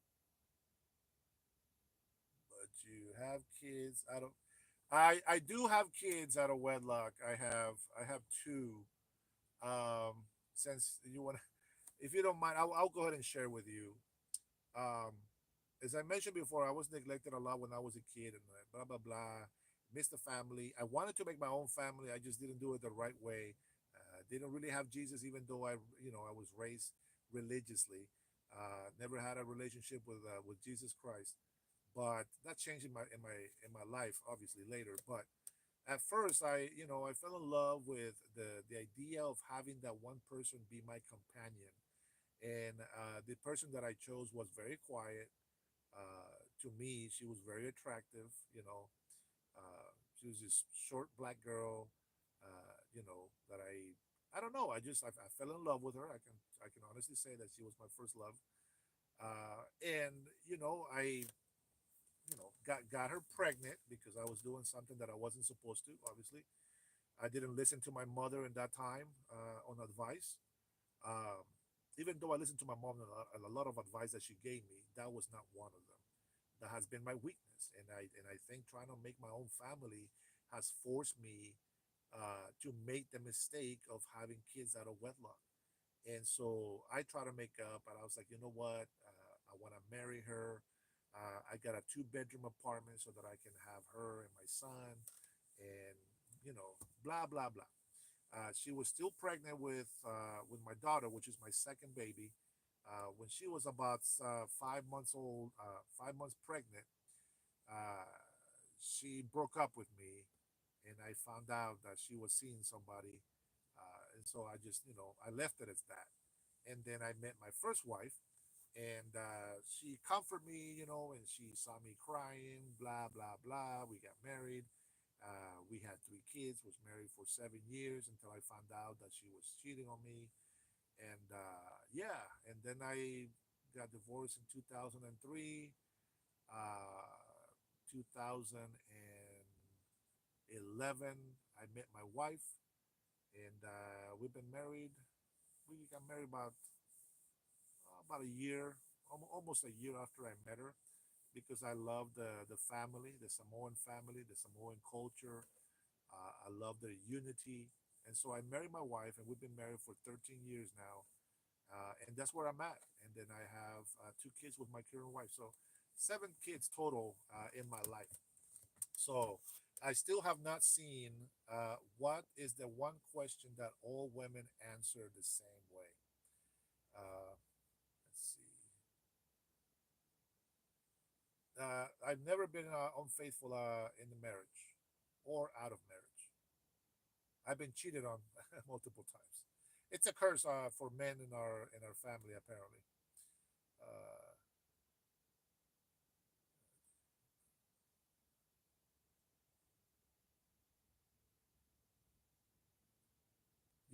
I did a mic check and people said that they can hear me good. I'm sorry you can't hear me. Uh, who you texting? No, Roberto. No, but that is a question. Do you want more? We all know just a bunch of career criminals that don't want to have and get real jobs. Yes, you like Chris Cuomo news. Oh, hey, cool cat. All right, you actually touched something. I was done talking, to be honest, but you actually touched something. Chris Cuomo. I hope it's not the wrong Cuomo. You talk about the news reporter, yeah, yeah. Chris Cuomo news, yeah. So he has been liberated since he left CNN. I just watched a video of him saying that he was wrong about all the politics, about all the stuff that they were feeding him. Like the legacy media feeds their anchors. They feed their news reporters and blah blah blah, all this fake information, and they go out there and look like jackasses because they get information, and of course when they get it, they take it as truth. And now that's their fault because they're supposed to be investigative reporters, right? But Chris Cuomo has said that everything that he has done in CNN was lies, and he regrets all that stuff, and he's been liberated, and he's become one of us. He's not really thinking of just Democrats or Republicans. He's more thinking about, okay, wait a minute, this is an issue that's happening on the right. This is the issue that's happening on the left. So where do I want to fall between this? And I think that that's what's important. So I like Chris Cuomo. I think that him being honest today is it's a good thing. Uh, thank you, beloved, for visiting. I appreciate you. I don't know how the light just came back up. All right, people are saying goodbye. I think it's time. Shoot, they've been here for a while. All right, the one question before everybody leaves. I still got like 12 people on here somewhere. The one question that all women answered the same, and I asked every single woman that I know, and if there's a woman out there that has a different answer, please tell me. Here we go. I've asked women, what do women want? Every single one of them has laughed at me and have told me, honey, we don't even know what the F we want. So there goes that. Oh man. Okay. Tony, we do not want to have minors be okay for adults to participate on certain activities. I will say this that man, I don't know. There's a lot of minors out there that are having sex with other minors, and I don't know if that's a big deal, to be honest. Uh, so age, like as many people have said, right? Age is just a number. I know I wouldn't want to be with a minor, even if I was single. I just wouldn't like that. It doesn't feel right. I have daughters. It doesn't feel right. I want my daughters to find a good man that they can marry and do everything with the husband and have a good life. So yeah, that's right, Catracho. Till death, baby. Yeah, I do have an accent. I think, hopefully. But my accent is not as cool as Antonio Banderas. Like I wish I had a cool accent, but my accent is a mix of a lot of different accents, and so yeah, I don't have my own unique accent. Uh, yeah, no, I can stand Cuomo. I mean, I can stand a lot of people. It's just you know, thanks, Crunch. Uh, you have to. How can I say, man? Even if people hate you, sometimes you have to be the better person and kind of make some room for them. A lot of people that the reason why I'm not like mad at people when they insult me on here is I have had a very rough life, and maybe I have acted out, with some people or against some people or whatnot. Uh, but I think that I try to put myself in their shoes. Uh, yes, it's very safe to travel in Honduras. I recommend it 100%. It's better if you have somebody that knows the place. Okay, if you're looking for like what do you call those guys? That for tourists, a guide. Yeah, if you're looking for a guide, let me know. I know a couple of guys down there that are that have traveled Honduras a lot. They know a lot of places to visit that are very interesting. They will treat you very well. Let me know if you guys are interested on that in the comments below. If nobody comments, then I guess nobody cares. But yeah, it's good if you have somebody that you know down there. Uh, you guys, I was about to say goodbye. Um, Favorite food. My favorite food has always been pink spaghettis with hot dogs and white rice. But when it comes to a typical dish, I like and I can eat this 3 times a day, every day of my life. It has to be fried beans, but it has to be made from Honduras because we have the best beans. Sorry, Mexico, you guys don't have the best beans. So fried beans, smashed, by the way, smashed fried beans uh, with eggs, with cheese or sour cream, ripe plantain, fried ripe plantains, and that's our typical breakfast in Honduras. It tastes together. It tastes so good for me. Okay, just for me, it tastes so good. I can eat this 3 times a day, and I can never get tired of it. What I will get is a triple chin and very fat, and that's true. But that is my favorite food. Uh, let's see, mole. I'm not a fan of mole, but I do enjoy Mexican food, and I'm going to offend my Mexican friends on this one. But at the same time, if the Mexicans told me that their food is better, I understand why. Well, you get used to a certain flavor and a certain taste, and so you will have different opinions. Okay, but uh, when I came back from Honduras, oh my God, don't hate me. I love my Mexican people and their food; they're great. When I came back from Honduras, I took my wife to a Mexican restaurant that I really love to go to. Okay, took her to a Mexican restaurant, and I ate the food that I thought was the most flavored, the best tasting. And I'm gonna tell you, it was good. But as I was eating it, I was like, man, I feel so bad. And my wife is like, why? Because this Mexican food, tastes so bland. I'm so sorry. I don't mean to offend, but it's a true story. If you have to pay somebody to guide you, it's not safe. No, the thank you for that comment. Actually, thank you because that way I can clarify.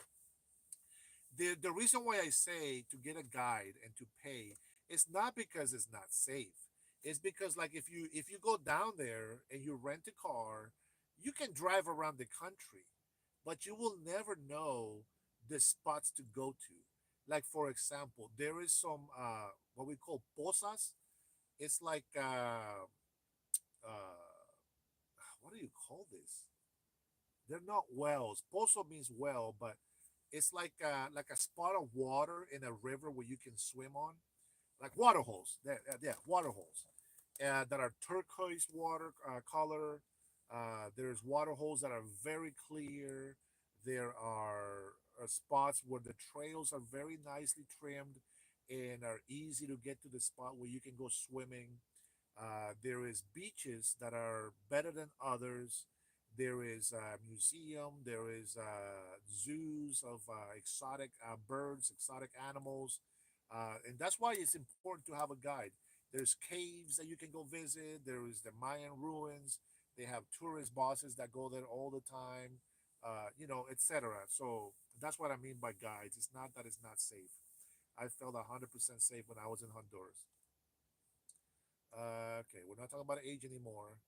Does Honduras and El Salvador get along, or they hate each other? So, I mean, we are borderline. I know a lot of Hondurans that I know. They love going to El Salvador, especially now that it's a safe country. They used to be really bad. Nobody wanted to go there. But El Salvador has such beautiful places as well, rivers, beaches. Even though the water on that part of the sea is a lot rougher than the Atlantic, the Pacific is tough. But nonetheless, they have a lot of beautiful places to go to. You can walk late at night in a downtown or at the park, and it's safe. So I have family that were born in Salvador, and vice versa, and so we see Salvadorians as our brothers. We see Guatemalans as our brothers, even Nicaraguans, which have been communist.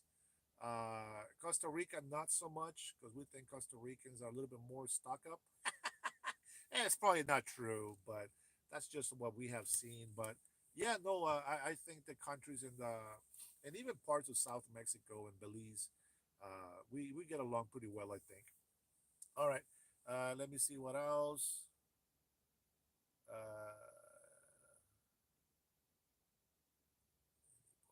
Okay, yeah, we're done talking about politics. Apparently, we're I'm just answering a few questions. No names.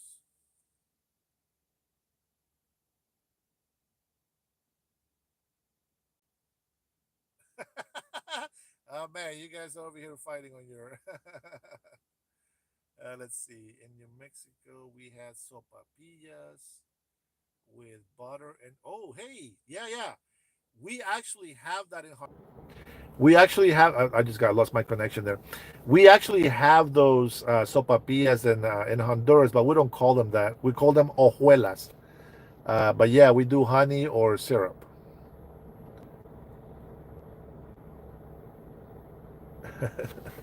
I don't know who's.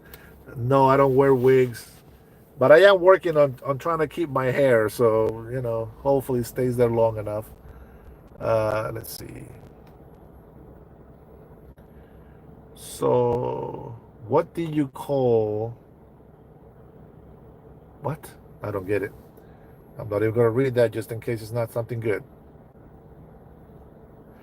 I don't know.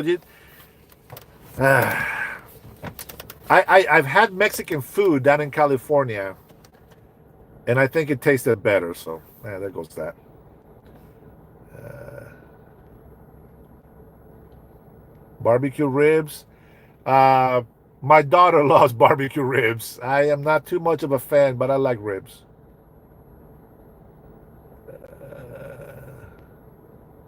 Steak, steak, steak. All right, there is a couple of soups that I think that some Mexican restaurants kind of get the flavor of. In Honduras, we have sopa de mondongo, and I believe that it's soup of tripes or stomach.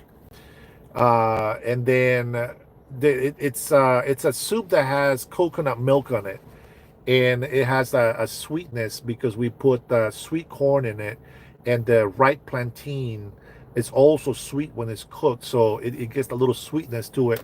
And you can put potatoes or yuca. If you know what yuca is, it's a root.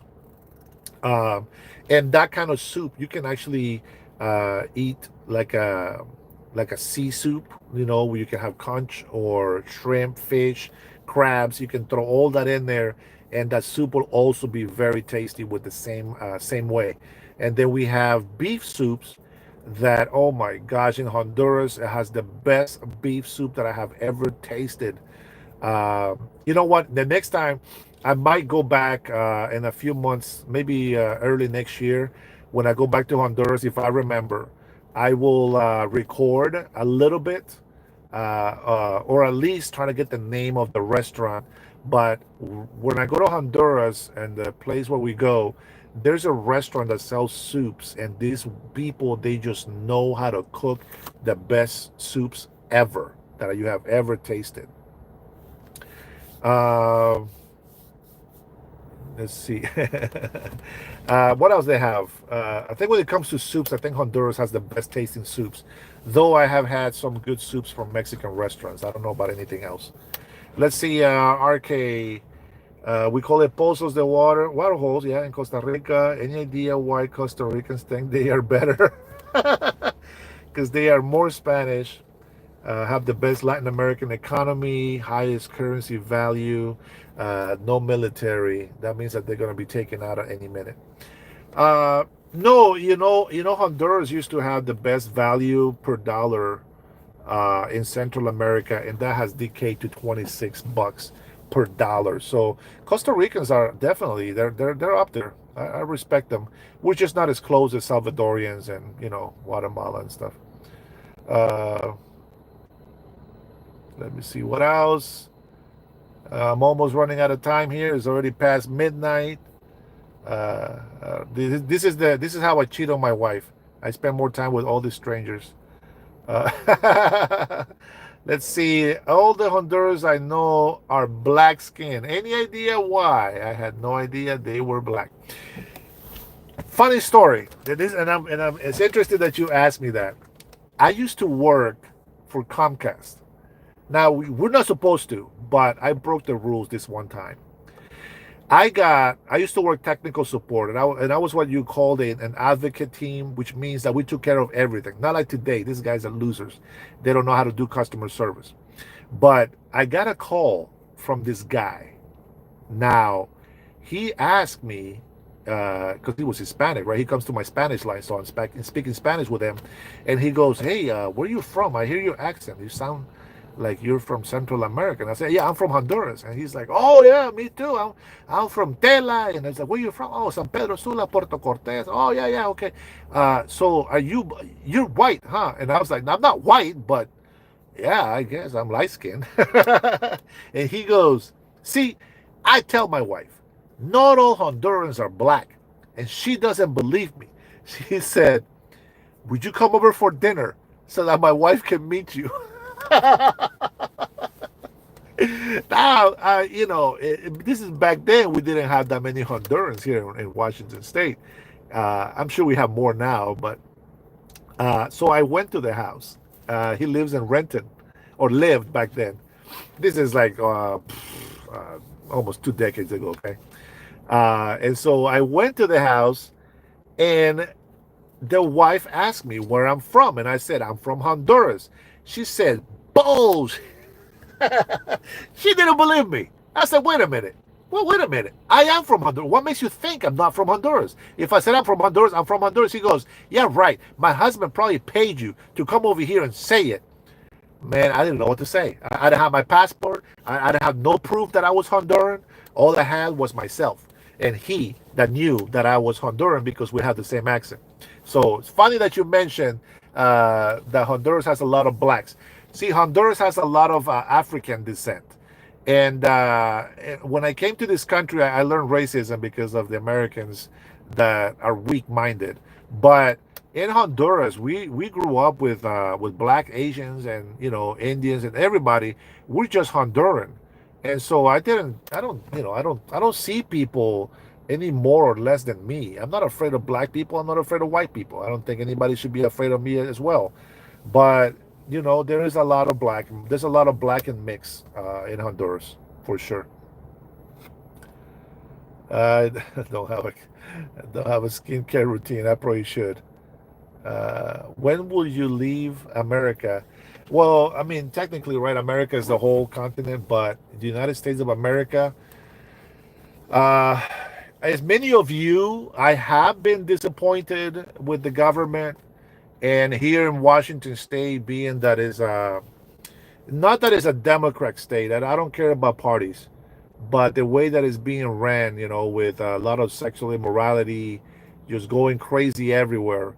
It's funny how a lot of Democrats out there throw the sexual scandals out there as if they don't support it. I don't get that part, but you know what? This is where I am right now. So as long as I'm here, I'm going to do my best to be the best citizen that I can of where I am. And as I always say, I love you guys. I respect the American people. I respect my Latino community. But let's be honest. Illegal immigration. If you're here illegally, you already know. I don't have to tell you. At some point, you can be deported. And no, they won't deport me because I'm an American citizen. But I am a Honduran American. Just if you were wondering. Um, how did you get to be a legal citizen? How long did it take?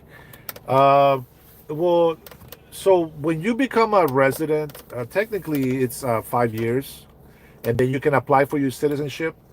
But when I came here, it's first my oldest sister married an American man, which is the best example of American that I can give you. Honest, hardworking, good ethics, God-fearing man, very loving, very kind-hearted, yet was able to discipline with love and kindness. I respect him dearly. All of our family does. We love him very much, and this is why I think so great of the United States of America. With that being said, after some years, my sister brought my mom to the United States. She got her green card, and then she came and picked me and my sister up. As soon as we got here, we got a 10-year visa. As soon as we got here, we applied for the residency for a green card because obviously my mom was intending to have us here. Now, it's a good thing you asked me this question because the reason why my mom came here was she was very ignorant when it came to education in school. She knew nothing about business. She knew nothing about uh, you know anything like that. All she had was her hardworking skills. She was a good cook. She was a good cleaner. She was a good nanny, and that's what she did here in the United States. I even went and helped her clean houses when I came to this country. I remember. I'll tell you this real quick. I know I said I was going to be done 20 minutes ago, but I'll tell you this real quick. My mom used to take me to these American houses, and I say American because I don't know. That's just the way I saw everything at first. Um, she took me to the places where she cleaned, some of the houses that she cleaned, and the American kids. Uh, they will leave 5, 10, $20 bills. I'm talking about these people have money, okay? They're rich people. And my mom will tell me to go clean their rooms. And I said, sure, I'll go clean their room. I start grabbing all the beddings, right? And my mom did the laundry. She didn't have to, but she did.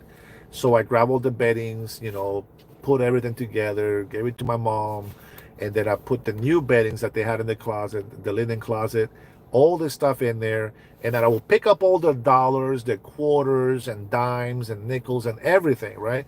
A lot of $5 bills, they're all wrinkled, they don't care about it, and so uh, I will stretch out the dollars and I will pile them up very neatly, and I grab all the quarters and I put one on, stack them on top of another, and I felt so proud, that I was fixing this room for this kid that when he came home, he was going to be like, oh my gosh, on my money, it's, taken care of. My room is clean.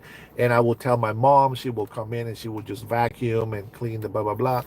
And I tell you this because, I mean, I don't know if they're testing us to see if we're thieves. But I mean, I could have grabbed some money because there was so much money. Then there's so many bills. They don't even know what's in there, I'm thinking. But that's not the way my mom raised me. You see, we did everything legally. And even though there's a lot of illegals that are workers, just like my mother, because they're illegal, they can't stay. And this is what I mean by sanctuary cities failing. That sanctuary cities should be helping these kind of people find some way to get a permit to stay here, but they shouldn't be protecting illegal criminals, felons, rapists, murderers. I mean, I don't understand why these stupid people in sanctuary cities let violent criminals out loose. Protect the innocent illegal immigrants if you want to do that, but don't protect criminals. They got to go, man. You're putting harms in your neighborhoods, and then you have Democrats that will push and say, well, if you are going to be raiding our communities, then some of the illegal people that witness criminal activities, they're not going to want to report it because they're afraid that they're going to be deported. And well, that right there tells me that there's a problem by having illegal immigrants being protected, because they're illegal. They're not going to stand up against crime, and that's just going to make our communities even less safe. So they can have the argument that they want, but the truth, the bottom line in this is that if we have illegal immigrants that are afraid to call the police on other illegal felons or criminals that are destroying our communities, then that tells me that those people should not be in this country either, and everybody's got to go. So there goes that. Um, I was not born here. I was born in Honduras. I'm a naturalized citizen. Yep. Hey, installers are the best. Comcast has great installers. Okay, I didn't know that. Nice. We have something in common. Go back. Who's we? SJ. Do you go by they them? Crazy ass people that think that they're plural. I don't know how many personalities you got in there, buddy. Yep, I'm only afraid of God as well. All right, let me skip some of these comments, go to the last ones. All right. Work with ICE to apprehend criminals, illegals from jails like my state does. And ICE isn't in communities, just like here. The blue cities want the photo ops. Yeah, I see that, bro. I see it. You high? No, I'm very tired. It's past midnight for me, guys. Everyone must report. Yeah, they should report crime no matter what. Yeah, I am pretty short. I'm only 6'1". Thank you, Johnny, for the hat compliment.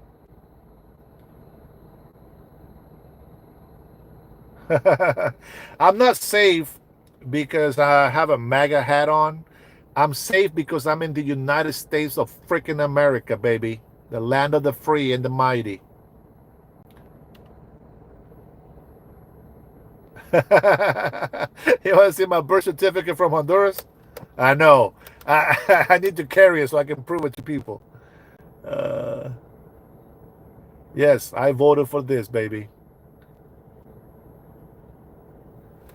Jose Macero, he says, I live in Mexico, but I like what President Trump does. And I'm going to tell you something, man. I got much love and much respect for you. Saludo desde Seattle, Washington. Uh, President Sheinbaum, which is the Mexican president right now, she does not want to fight the cartel. And yet she says the nastiest things about Donald Trump. That's fine. That's very interesting.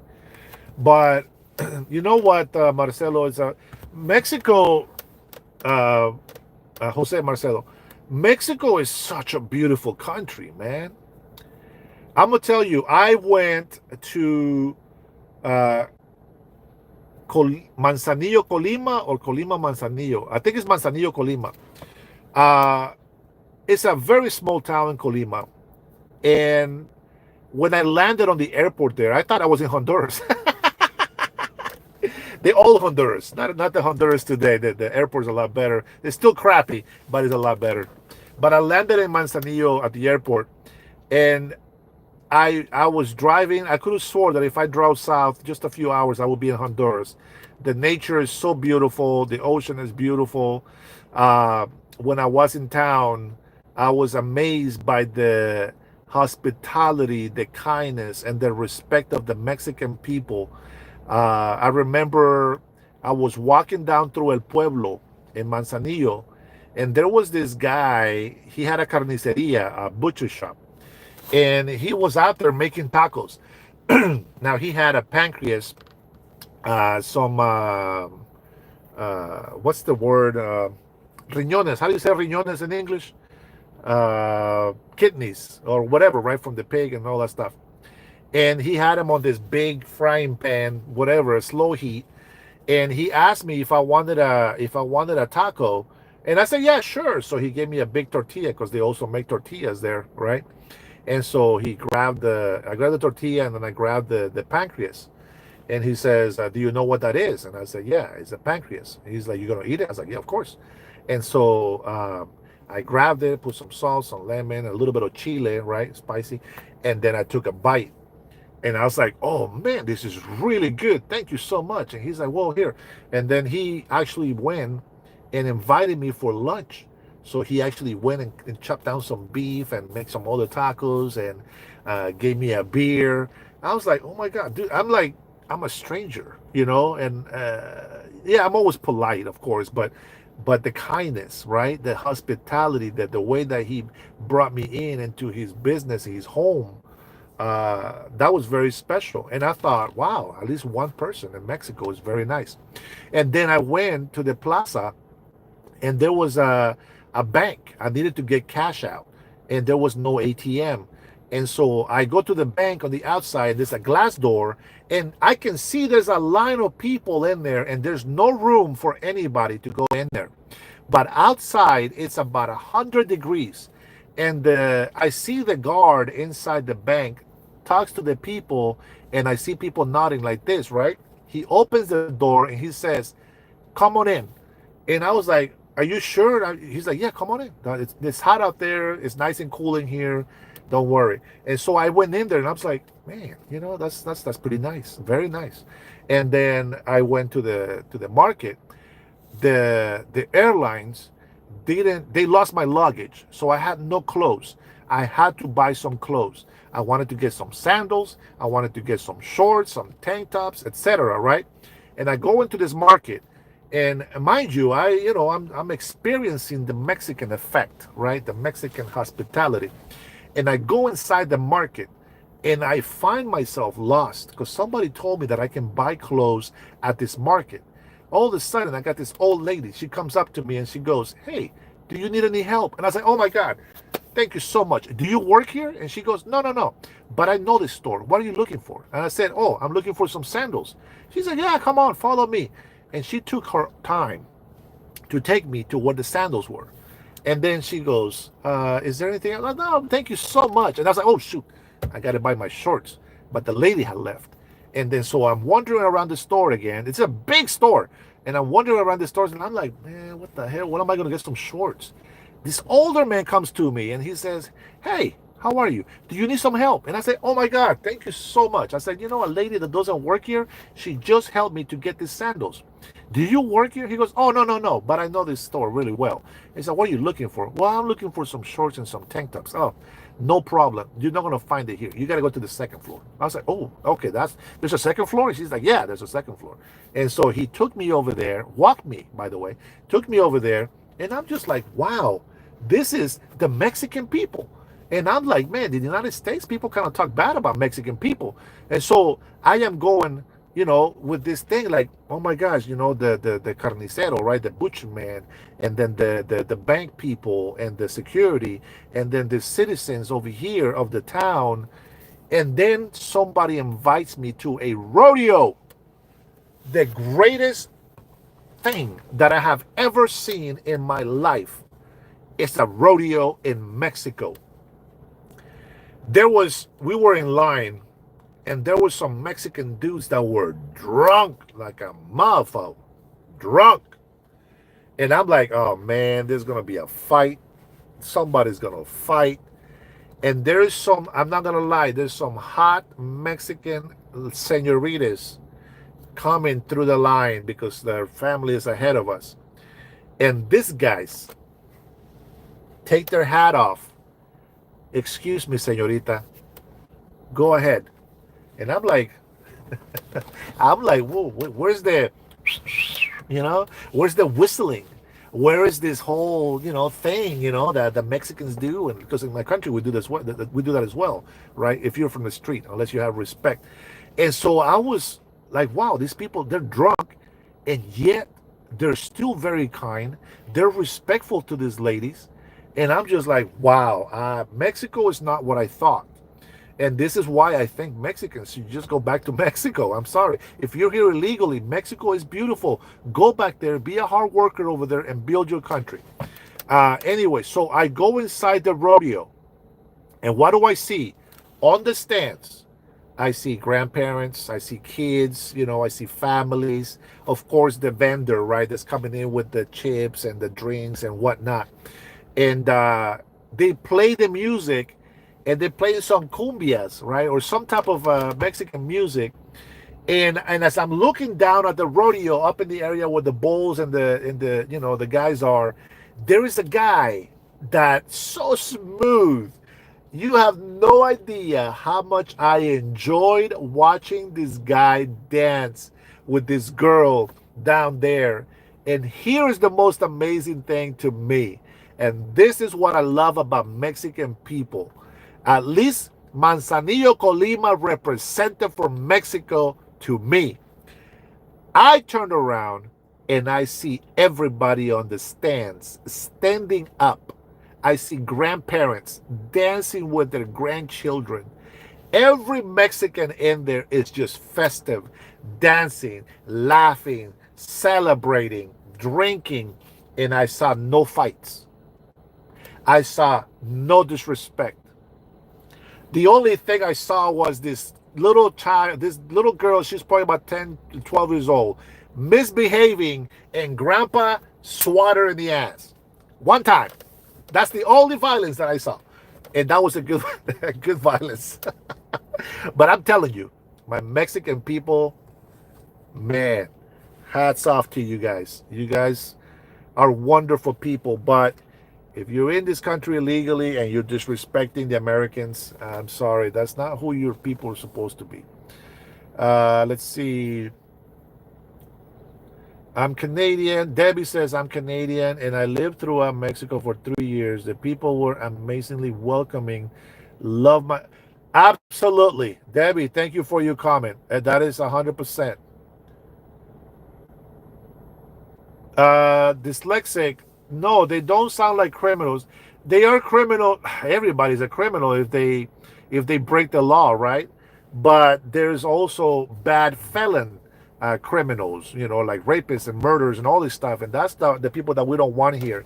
Unfortunately, because there's so many people, they all got to go. They all got to go. It affects the economy more than it helps. It destroys it more than it helps. It's too much growth at once, more housing demanding, more freeway demanding, more cars on the street. I mean, it's believe it or not, it affects us a lot worse than it actually helps us. Man, you guys keep me talking. I was supposed to get off 37 minutes ago. What is the black guy talking about? What is this in black guy? I don't know what that means. RK. Oh man, dude. Haiti. Let's see. They are now in Cantaquilla, Rainier Beach, getting free housing and cell phones and not working, eating cats and dogs and lazy to work. Oh shit. Haiti. Um, Damn man. I don't know about Haiti. I'm sorry. I don't know about Haiti. To be honest, I've only met good people from Haiti, but I don't know much about them. I know a lot about Mexicans. They're not assholes like the ones that we have here in the States. Um, I'm not going to read some of these comments. You guys are perverts.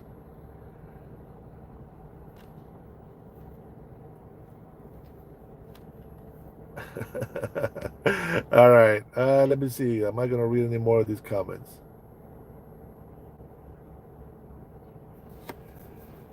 Okay, thank you, David. I'm glad I found this comment. Hello, in Wisconsin, we got people from Haiti. They are legit. They work as in guidance counselors for colleges and are ministers. You know, I think every country has those good people, but you guys have to keep in mind that when we talk about illegal immigration, the reason why it's bad. Okay, let's try to get some numbers out. The reason why illegal immigration is bad, just at the top of my head, the economy suffers. You think that illegals working here, paying taxes, helps us? It doesn't. It makes rent go up as high as a motherfucker. It makes prices of produce a lot higher. The demands on everything raises prices so fast that the raises that we get at work are not good enough. And that is very harmful for the economy. And that is going to destroy the states that allow this to happen because homelessness is going to become an even bigger problem. Okay. So the other thing that is bad, I mentioned like four different things in there, but the other thing that is bad is they're not vetted. They're not checked to see if they're vaccinated. They don't see their history from childhood. They don't see any medical records. They don't see any criminal records. Before I was allowed to come to this country, we had to have all immunization. We had to have bank accounts. We had to have a history, a background check. Even though we were minors, they still checked everything, and we had to bring it to the capital so that we can get our papers to come here to the United States. So you have a lot of great people throughout the world, but then they take advantage of the great people throughout the world to bring criminality into our country, and that's why illegal immigration is bad. And plus, a lot of the people that come in here and insult me prove my point of how bad illegal immigration is. They have no patriotism for this country. They have no respect for the American people, obviously. They have bought into this racial thing that doesn't exist. Well, I guess it does because black people are being racist to a lot of people. The white man is bad. You know, blacks hate Hispanics. Hispanics hate whites and blacks, and blah blah blah. We've gone from a merit country to a DEI, where you get jobs or you get into colleges because of the color of your skin instead of your ability to show that you have a good IQ. My IQ is very low, so I'm not gonna compete too much with that. Let's see. Huh. Okay. Well, anybody else have new questions? Uh, yeah, Haiti. Hey, if they're illegal, remember what I said, and I don't care what country it is. Remember what I said. Asylum is temporary. It's not meant to be forever. So if somebody that has a status of asylum and they want to become citizens in this country or even residents, they have to put their paperwork through.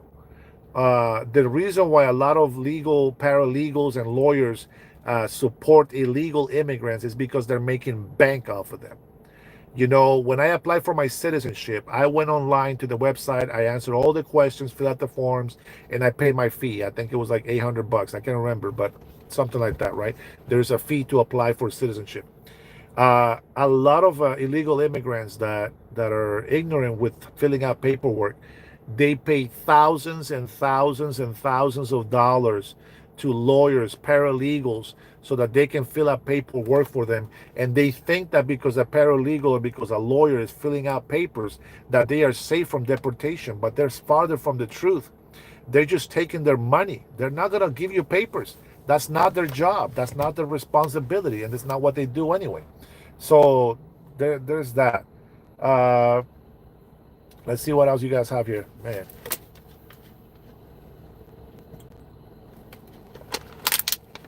well, everybody's waking up now. I'm trying to get off. 43 minutes ago and counting now. Uh, Carlos, I agree. Deport everyone, but unfortunately, it still hurts to see people get deported. I will admit.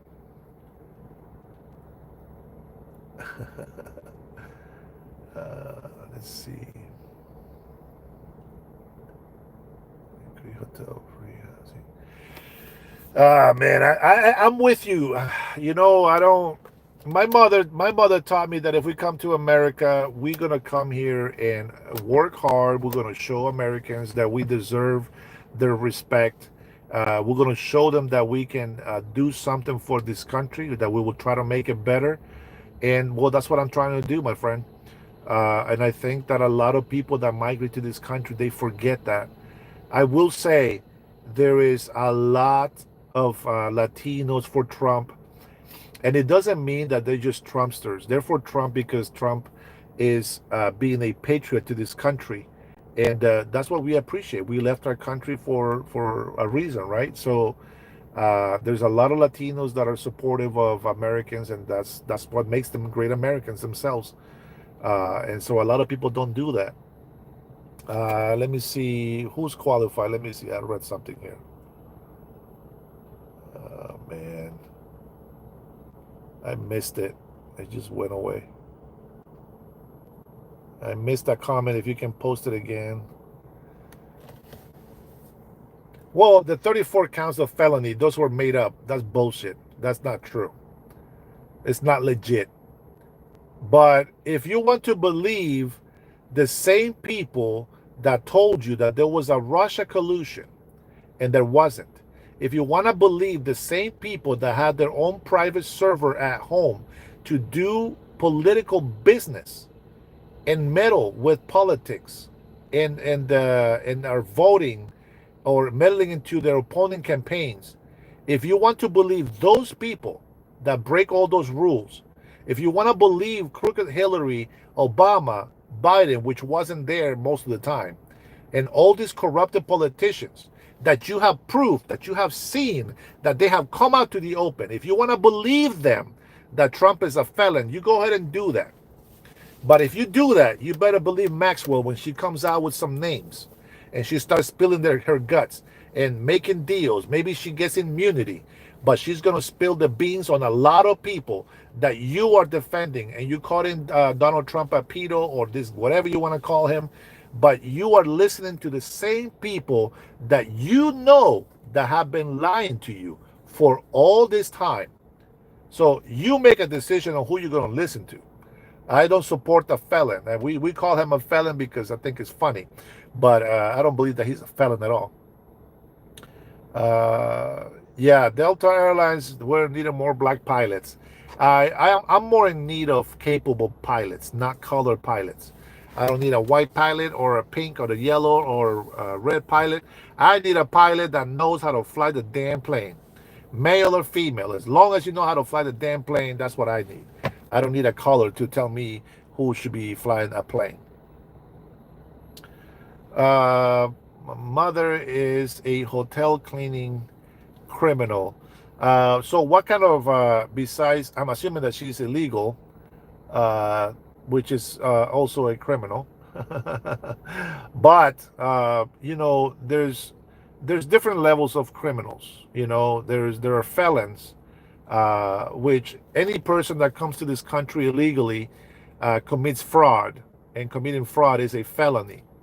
But I think that I'm not going to say I'm okay with it, but that is not as bad as being a rapist, a murderer, things like that, right? You gotta make sure that you put that aside. I hope that your mother, dyslexic, I hope that your mother actually gets papers before she gets deported. And if she does get deported, don't get mad at ICE, don't get mad at the government. She's here illegally. It doesn't matter how much she works. It doesn't matter where she's at. If she's at a university, at a clinic, it doesn't matter. If she's here illegally, she has to go. Let's see.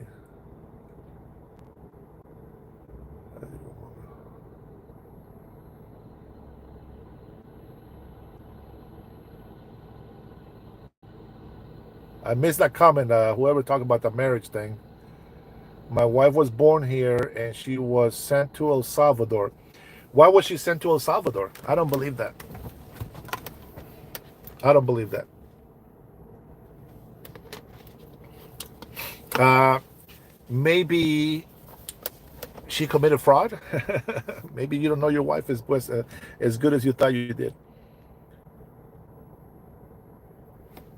Let me see. You are, but aren't you committing the greatest sin in the Bible, which is sowing discord amongst the brethren? Or do you just hide behind the Bible? Is that meant for me? Uh, if it's meant for me, go ahead and reaffirm.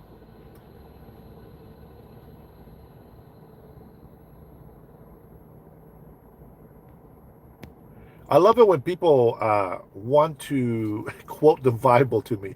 Don't quote the Bible to me unless you really believe in it. What is your work occupation? Military or something? I don't know if that question for military or not. That's if it's for me. No, I'm not.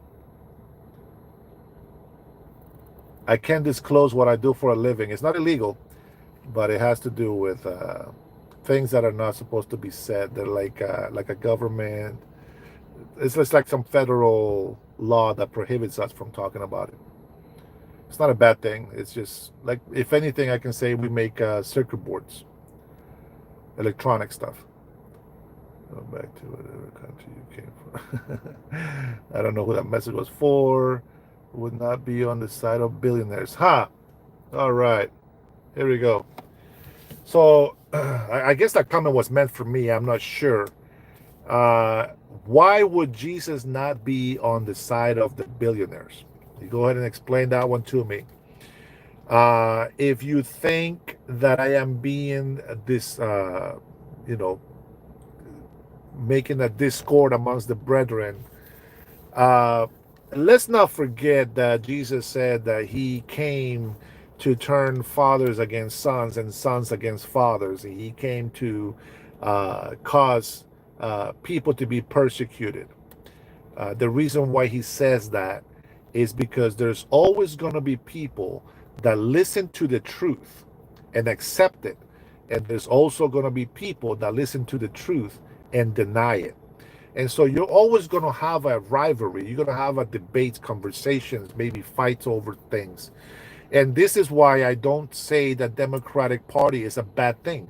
I think the Democratic Party is a good thing. Republican Party is a good thing. We need to have different groups that think differently so that we can debate and figure out what's the best thing for our country. And that's just the way I think.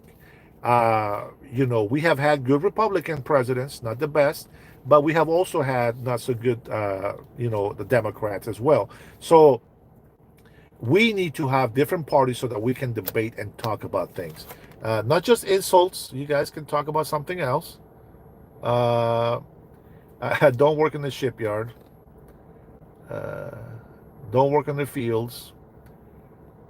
I will say this, guys. If it wasn't because of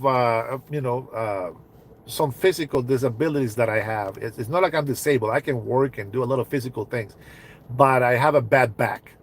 If it wasn't for that, I would love to be in construction. I would love to do that more physical, because you guys don't know, but I don't work out, but I have that natural muscle on me, and it is because of I like to do a lot of physical work. But I know a lot of people just got amazed by that big ass bicep, huh? Didn't know this fat guy had that bicep. Um, I don't think that any person, even though IQs seem to be lower with people that do labor work, I don't think that's a big thing. I don't give a crap about that. Physical work is very good for you. I wish I can do it. I don't see construction guys, plumbers, janitorial. I don't see any position that it's a legal, honest way of making a living to be a bad thing. I think it's all great. And you guys got me talking about different things because I'm reading your comments. Uh, Maybe one of my lives, I'm just gonna stick to my points. Um,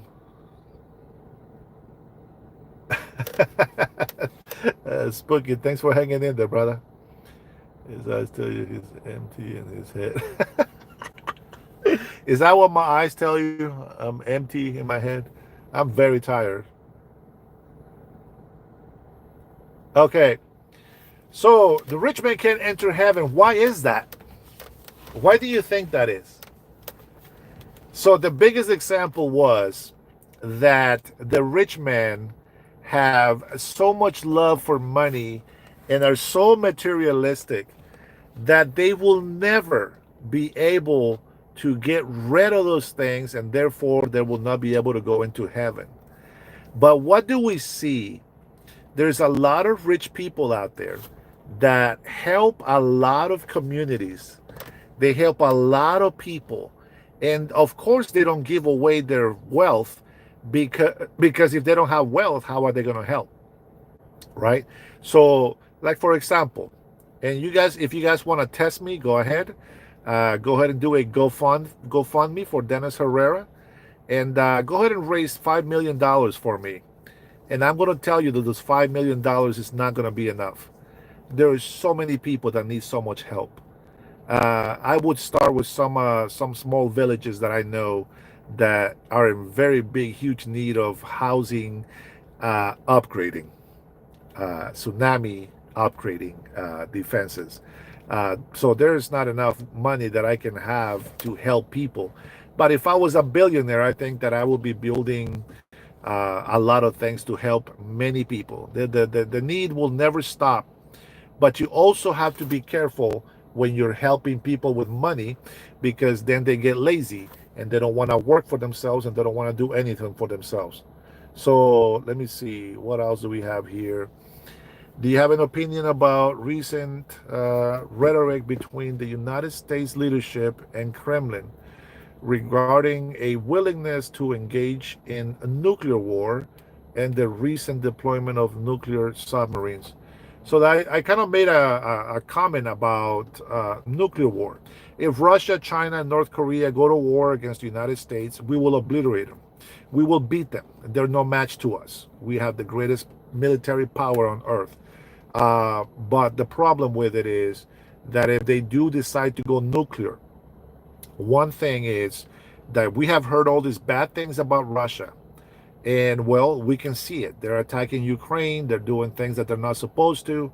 And then we have our United States president. Our United States president has access to nuclear weapons, has access to, I mean, he's the commander in chief. He can go and attack any country and destroy whoever he wants, and he will win. And that's it, bottom line. But what does he do? He doesn't go start wars.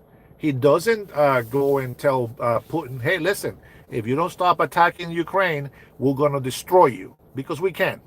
And as much as they say, oh, Russia is such a strong, powerful country, we are the most powerful country in the world. And I don't say that as to boast in it. We are. It's a fact. Point. Period.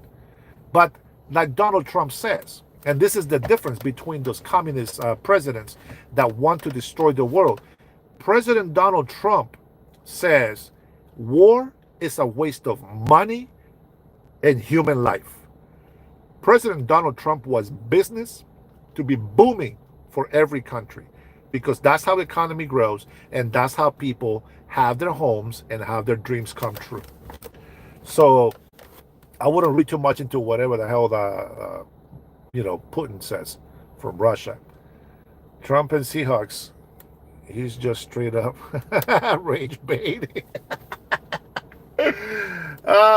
See, that's what I'm talking about. So people think I'm a Trumpster, but the reality is that Trump thinks like me, and that's why he gets my support. Don't get it twisted. It look like a secret agent with a heavy accent. Thank you. I think that is a compliment, Ricky, but nah, man, that's I don't qualify to be an agent. I'm 6'4", and I'm sure I can fit my foot in any petite. I'm only 6'1", brother, but I don't think you want to try that. You'll probably get a broken foot out of that. That was a good one. Okay.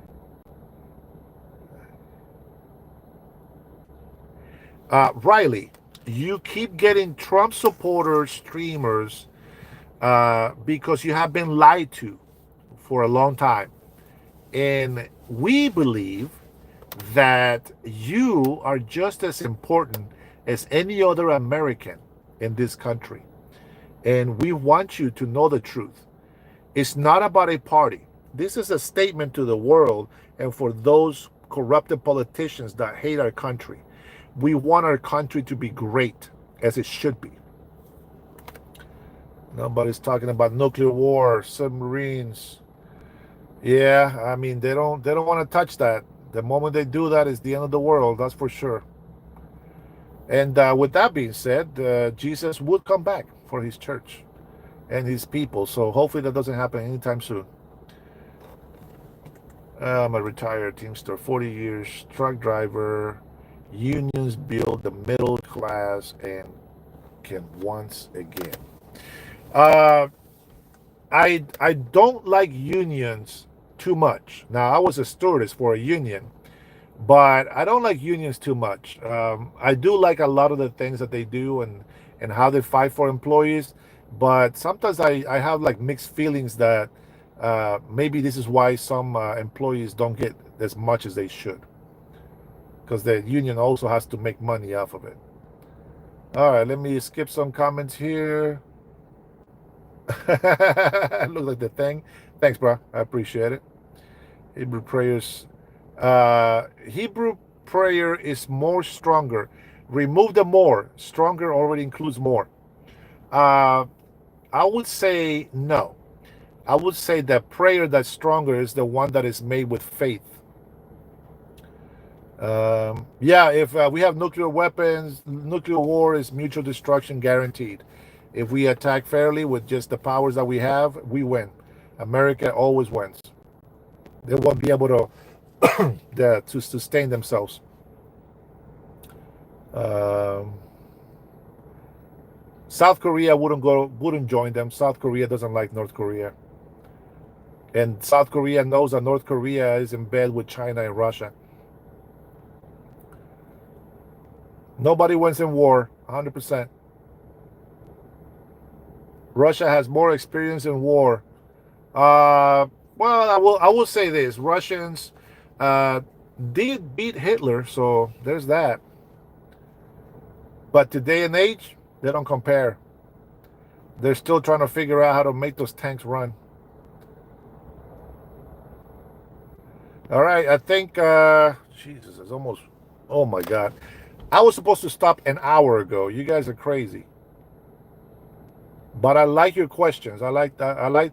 This is why I do my lives. I want to dialogue with you guys. All right, Dolan. If Trump was on the list, then don't you think Biden and Obama would have said something during the 4 years they had? This is an argument, or actually not an argument, but this is a point that a lot of people make today, and it's 100% accurate. They would have. You know why they wouldn't? Because even if Donald Trump is in the Epstein files, even if he was in there, the reason why they don't want to say anything is because they know that Donald Trump had nothing to do with all the pervertedness that went there. But they also know that their names will also be on that list. And they are guilty. And they will figure that out and they will find that out. And the world is going to laugh at them and they're going to be mocked. And yeah, that's what I think. Uh, RK, I met you last October at Mokilteo Beach. What? Uh, RK, what? Mokilteo Beach. Yeah, I go there a lot, man.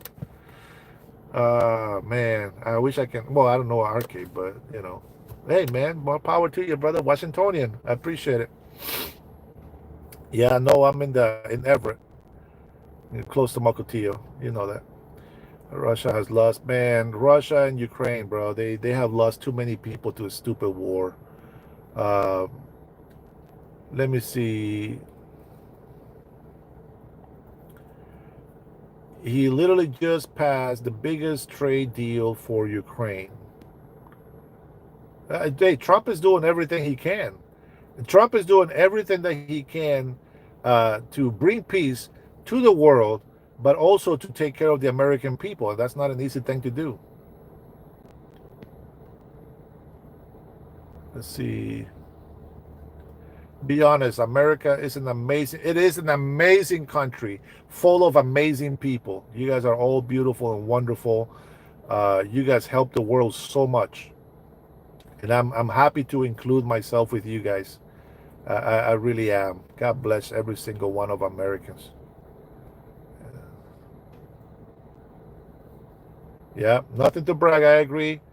Let's see. Yeah, so this is what I mean with the deportation part, right? Democrats used to remember Trump used to be a Democrat. A lot of Democrats have turned Republicans.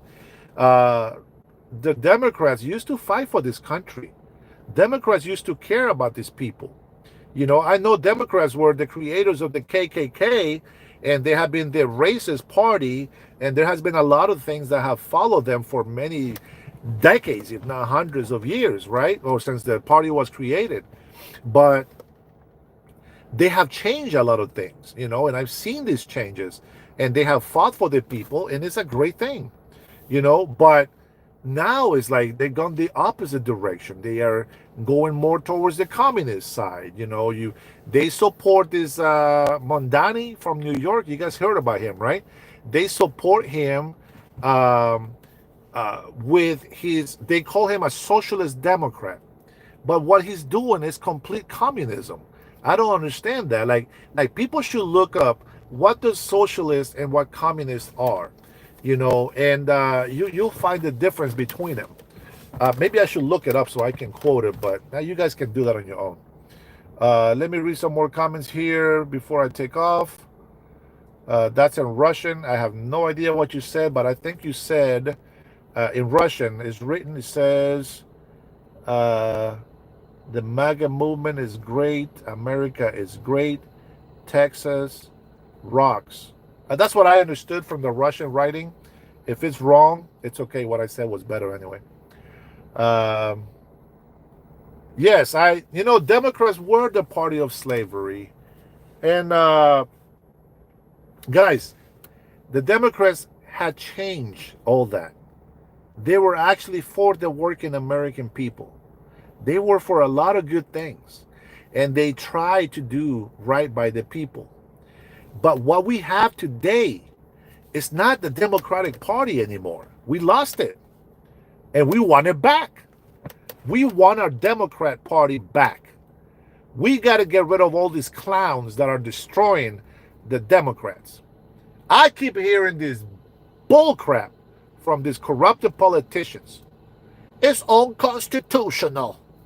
It's breaking the law. Shut the hell up. You're the one fighting for illegal criminals to be in this country. You are fighting for communists across the globe. You don't care about the American people. You're going to have the right to say we're fighting for democracy? Shut the hell up. What democracy? This is a constitutional republic. The only democracy we have is we vote to put people in office, and that's it. We don't vote for illegal people to be in this country. That's not our democracy. Illegal immigrants are not our constituents. Your residents and citizens are your constituents. Stop calling illegal immigrants immigrants or migrants. If they're illegal, call it for what it is. All right, Social Security is a Social Security program. Okay, yeah. Let's see. Samantha, you have to consider all sides and really educate yourself to fully understand what's going on and how your mindset can affect more than yourself, than just yourself. Yeah, I agree, and I mean, this is why I randomly talk about everything, but there is a point to certain talks, and this is how I think.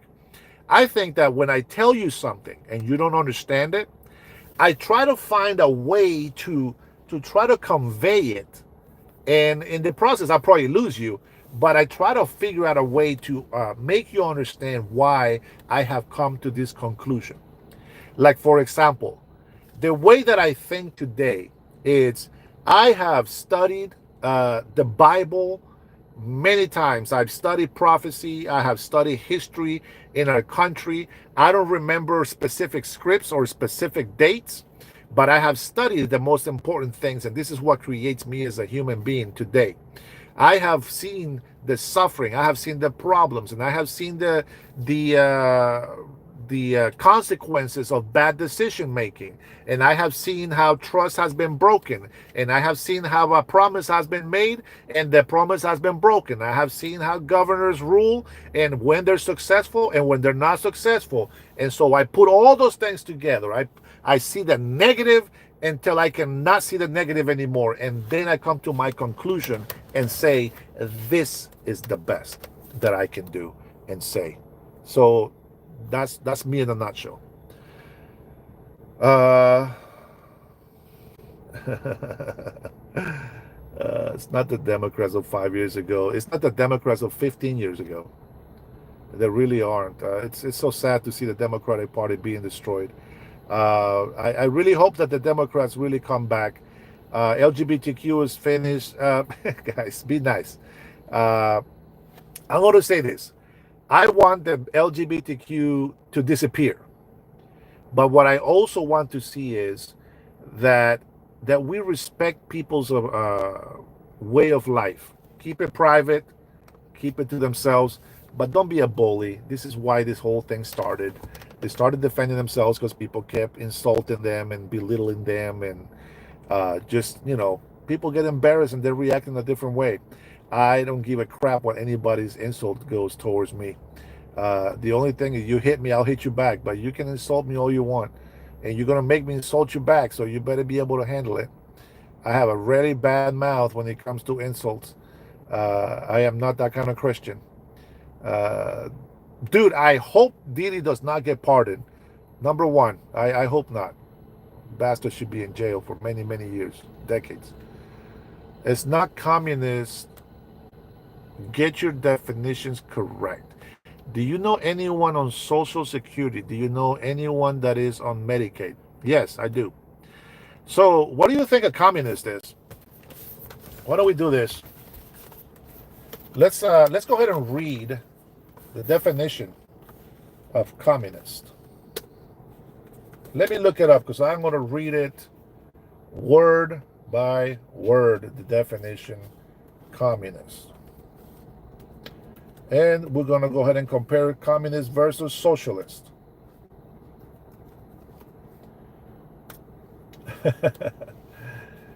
All right, here we go. You guys ready? All right, the very, what is it, 5 people that are on live right now. Here is what let me see. Socialism and communism are both political and economic philosophies that advocate for social ownership of the means of production. I hope that you don't mean that by Social Security. But they differ in their approaches and ultimate goals. Socialism generally aims for social ownership and control of the means of production to promote social welfare and equality. Okay, all right. And I'll give you my how I really think about socialism, because I'm a little bit socialist, and you'll see what I mean. And then, while communist envisions a stateless, classless society where the means of production are communally owned and resources are distributed based on need. What do you think that fucking means? Sorry about the F word. What do you think that means? What do you think that communist means? And we just read it right there. What do you think it means? Social Security doesn't mean socialist. Communism is not good for a country. I just read it to you. I'm going to tell you why I'm a little socialist. Let's say if I was in government, this will be the only socialist thing that I will give you. If I was in government, in control of doing something for our country, I would use tax money to buy equipment to provide to our farmers. In doing so, it will lower the cost of farming. I will invest some money, some taxes, into our farmers, our huge farmers that deserve the help. In terms, those farmers will not belong to the government. They will still be privately owned. They will still be their own American citizens, Washingtonians, for example. But the market, the prices for the vegetables, for the fruits, and everything that the farmers make should be lower in theory, should be lower, more economical, cheaper, so that the American people can buy more of and use more of. That's my little bit of socialist that I have. But I'm a capitalist because I believe that if you work hard and you invest and you do all these things to make wealth for yourself, that you should be allowed to keep it. A socialist, complete socialist, will take from the rich to give to the poor. And what that does is it creates lazy people. Because when you give handouts, who's going to want to go to work when they get free money? So hopefully that makes sense. We talk about communists and socialists. I told you, a little bit of socialism, it's okay. But you got to have a balance. It's kind of like discipline, right? Discipline is the mix of love and rigor. I think that's the word in English. If it's not, I'm sorry. But that's punishment. That's discipline. You have to love and punishment. If you raise a child with discipline, they know that if they do something bad, they're going to be punished. But if they do something good, they're going to be rewarded and loved. So there's discipline in your home. You got to remember that. I put the same things together, and that's what it is. Let me see, Mark. What the hell are you talking about? Let's see. Okay, that doesn't make sense. We subsidize farmer in order to stay in business by not competing against one another. It's not subsidizing. It's giving them a hand, just like they did with the banks, right? The people that own the houses didn't get shit, but the banks got bailed out, right? And this is why socialism doesn't work. Like I said, I'm a bit socialist, right, when it comes to something like that. But we are capitalists, period. And that's what I believe. But what I'm saying is that if we help the business, like right now, like Donald Trump is doing, okay, so who employs the employees? Obviously, the employer. So am I going to give a big tax cut to the employee or to the employer that keeps those employees going? You might argue and you might think that the best way to do is to give a big tax break to the poor people. They already got a big tax break. Because I'm still down there as well, we already got a big tax break. But if the companies get a big tax break, the only thing that I will ask is for accountability. If they're getting a big break, like I said, if we give farmers their equipment, right, to do their farming, they will make money, but the people will have a more cheaper product. Not cheaper. Cheaper sounds bad. More low cost product, but with good quality. If the employers can get more help to stay in business, they will keep employees employed. Does that make sense? Probably not. It's already past 1 a.m. and I'm just trying to answer some of you guys' question. Socialist does not take from the rich and give to the poor. Wrong definition. Not lazy. It is lazy when you start getting handouts all the time. And what's the point of working if you're getting handouts? We have a lot of Americans that don't go to work because they get food stamps, they get housing, they get cash. What's the point of working? If they stay poor, all they can do is take from the rich. You and all the people that have been on this chat today, together, paying taxes, now, unless you're rich, paying taxes. We don't even pay as much taxes as one rich person. That's not good to me. Somebody pays $100,000 in taxes and you pay $1,200 in taxes a year. What a fucking shame. Right? So don't talk to me about that. No, I don't hate rich people. I think we need billionaires. And Mondani is trying to get rid of that in New York. He's going to fail miserably. If Americans believe that we don't need billionaires in this country, you are doomed. And with that being said, till my next live, thank you guys for coming in, checking in. Thank you for your questions. I read to you the definition between communism and socialism. Having social security doesn't mean that you have socialism in our government. We don't want that. To a certain extent, it works. For the most part, it doesn't. So, guys, again, thank you so much for your support. God bless you. God bless America. I love every single one of you guys, even the negative ones, even the ones that are over here insulting me, because that tells me that you're searching for the truth. And with that being said, God bless you and have a good night. Let me close this up.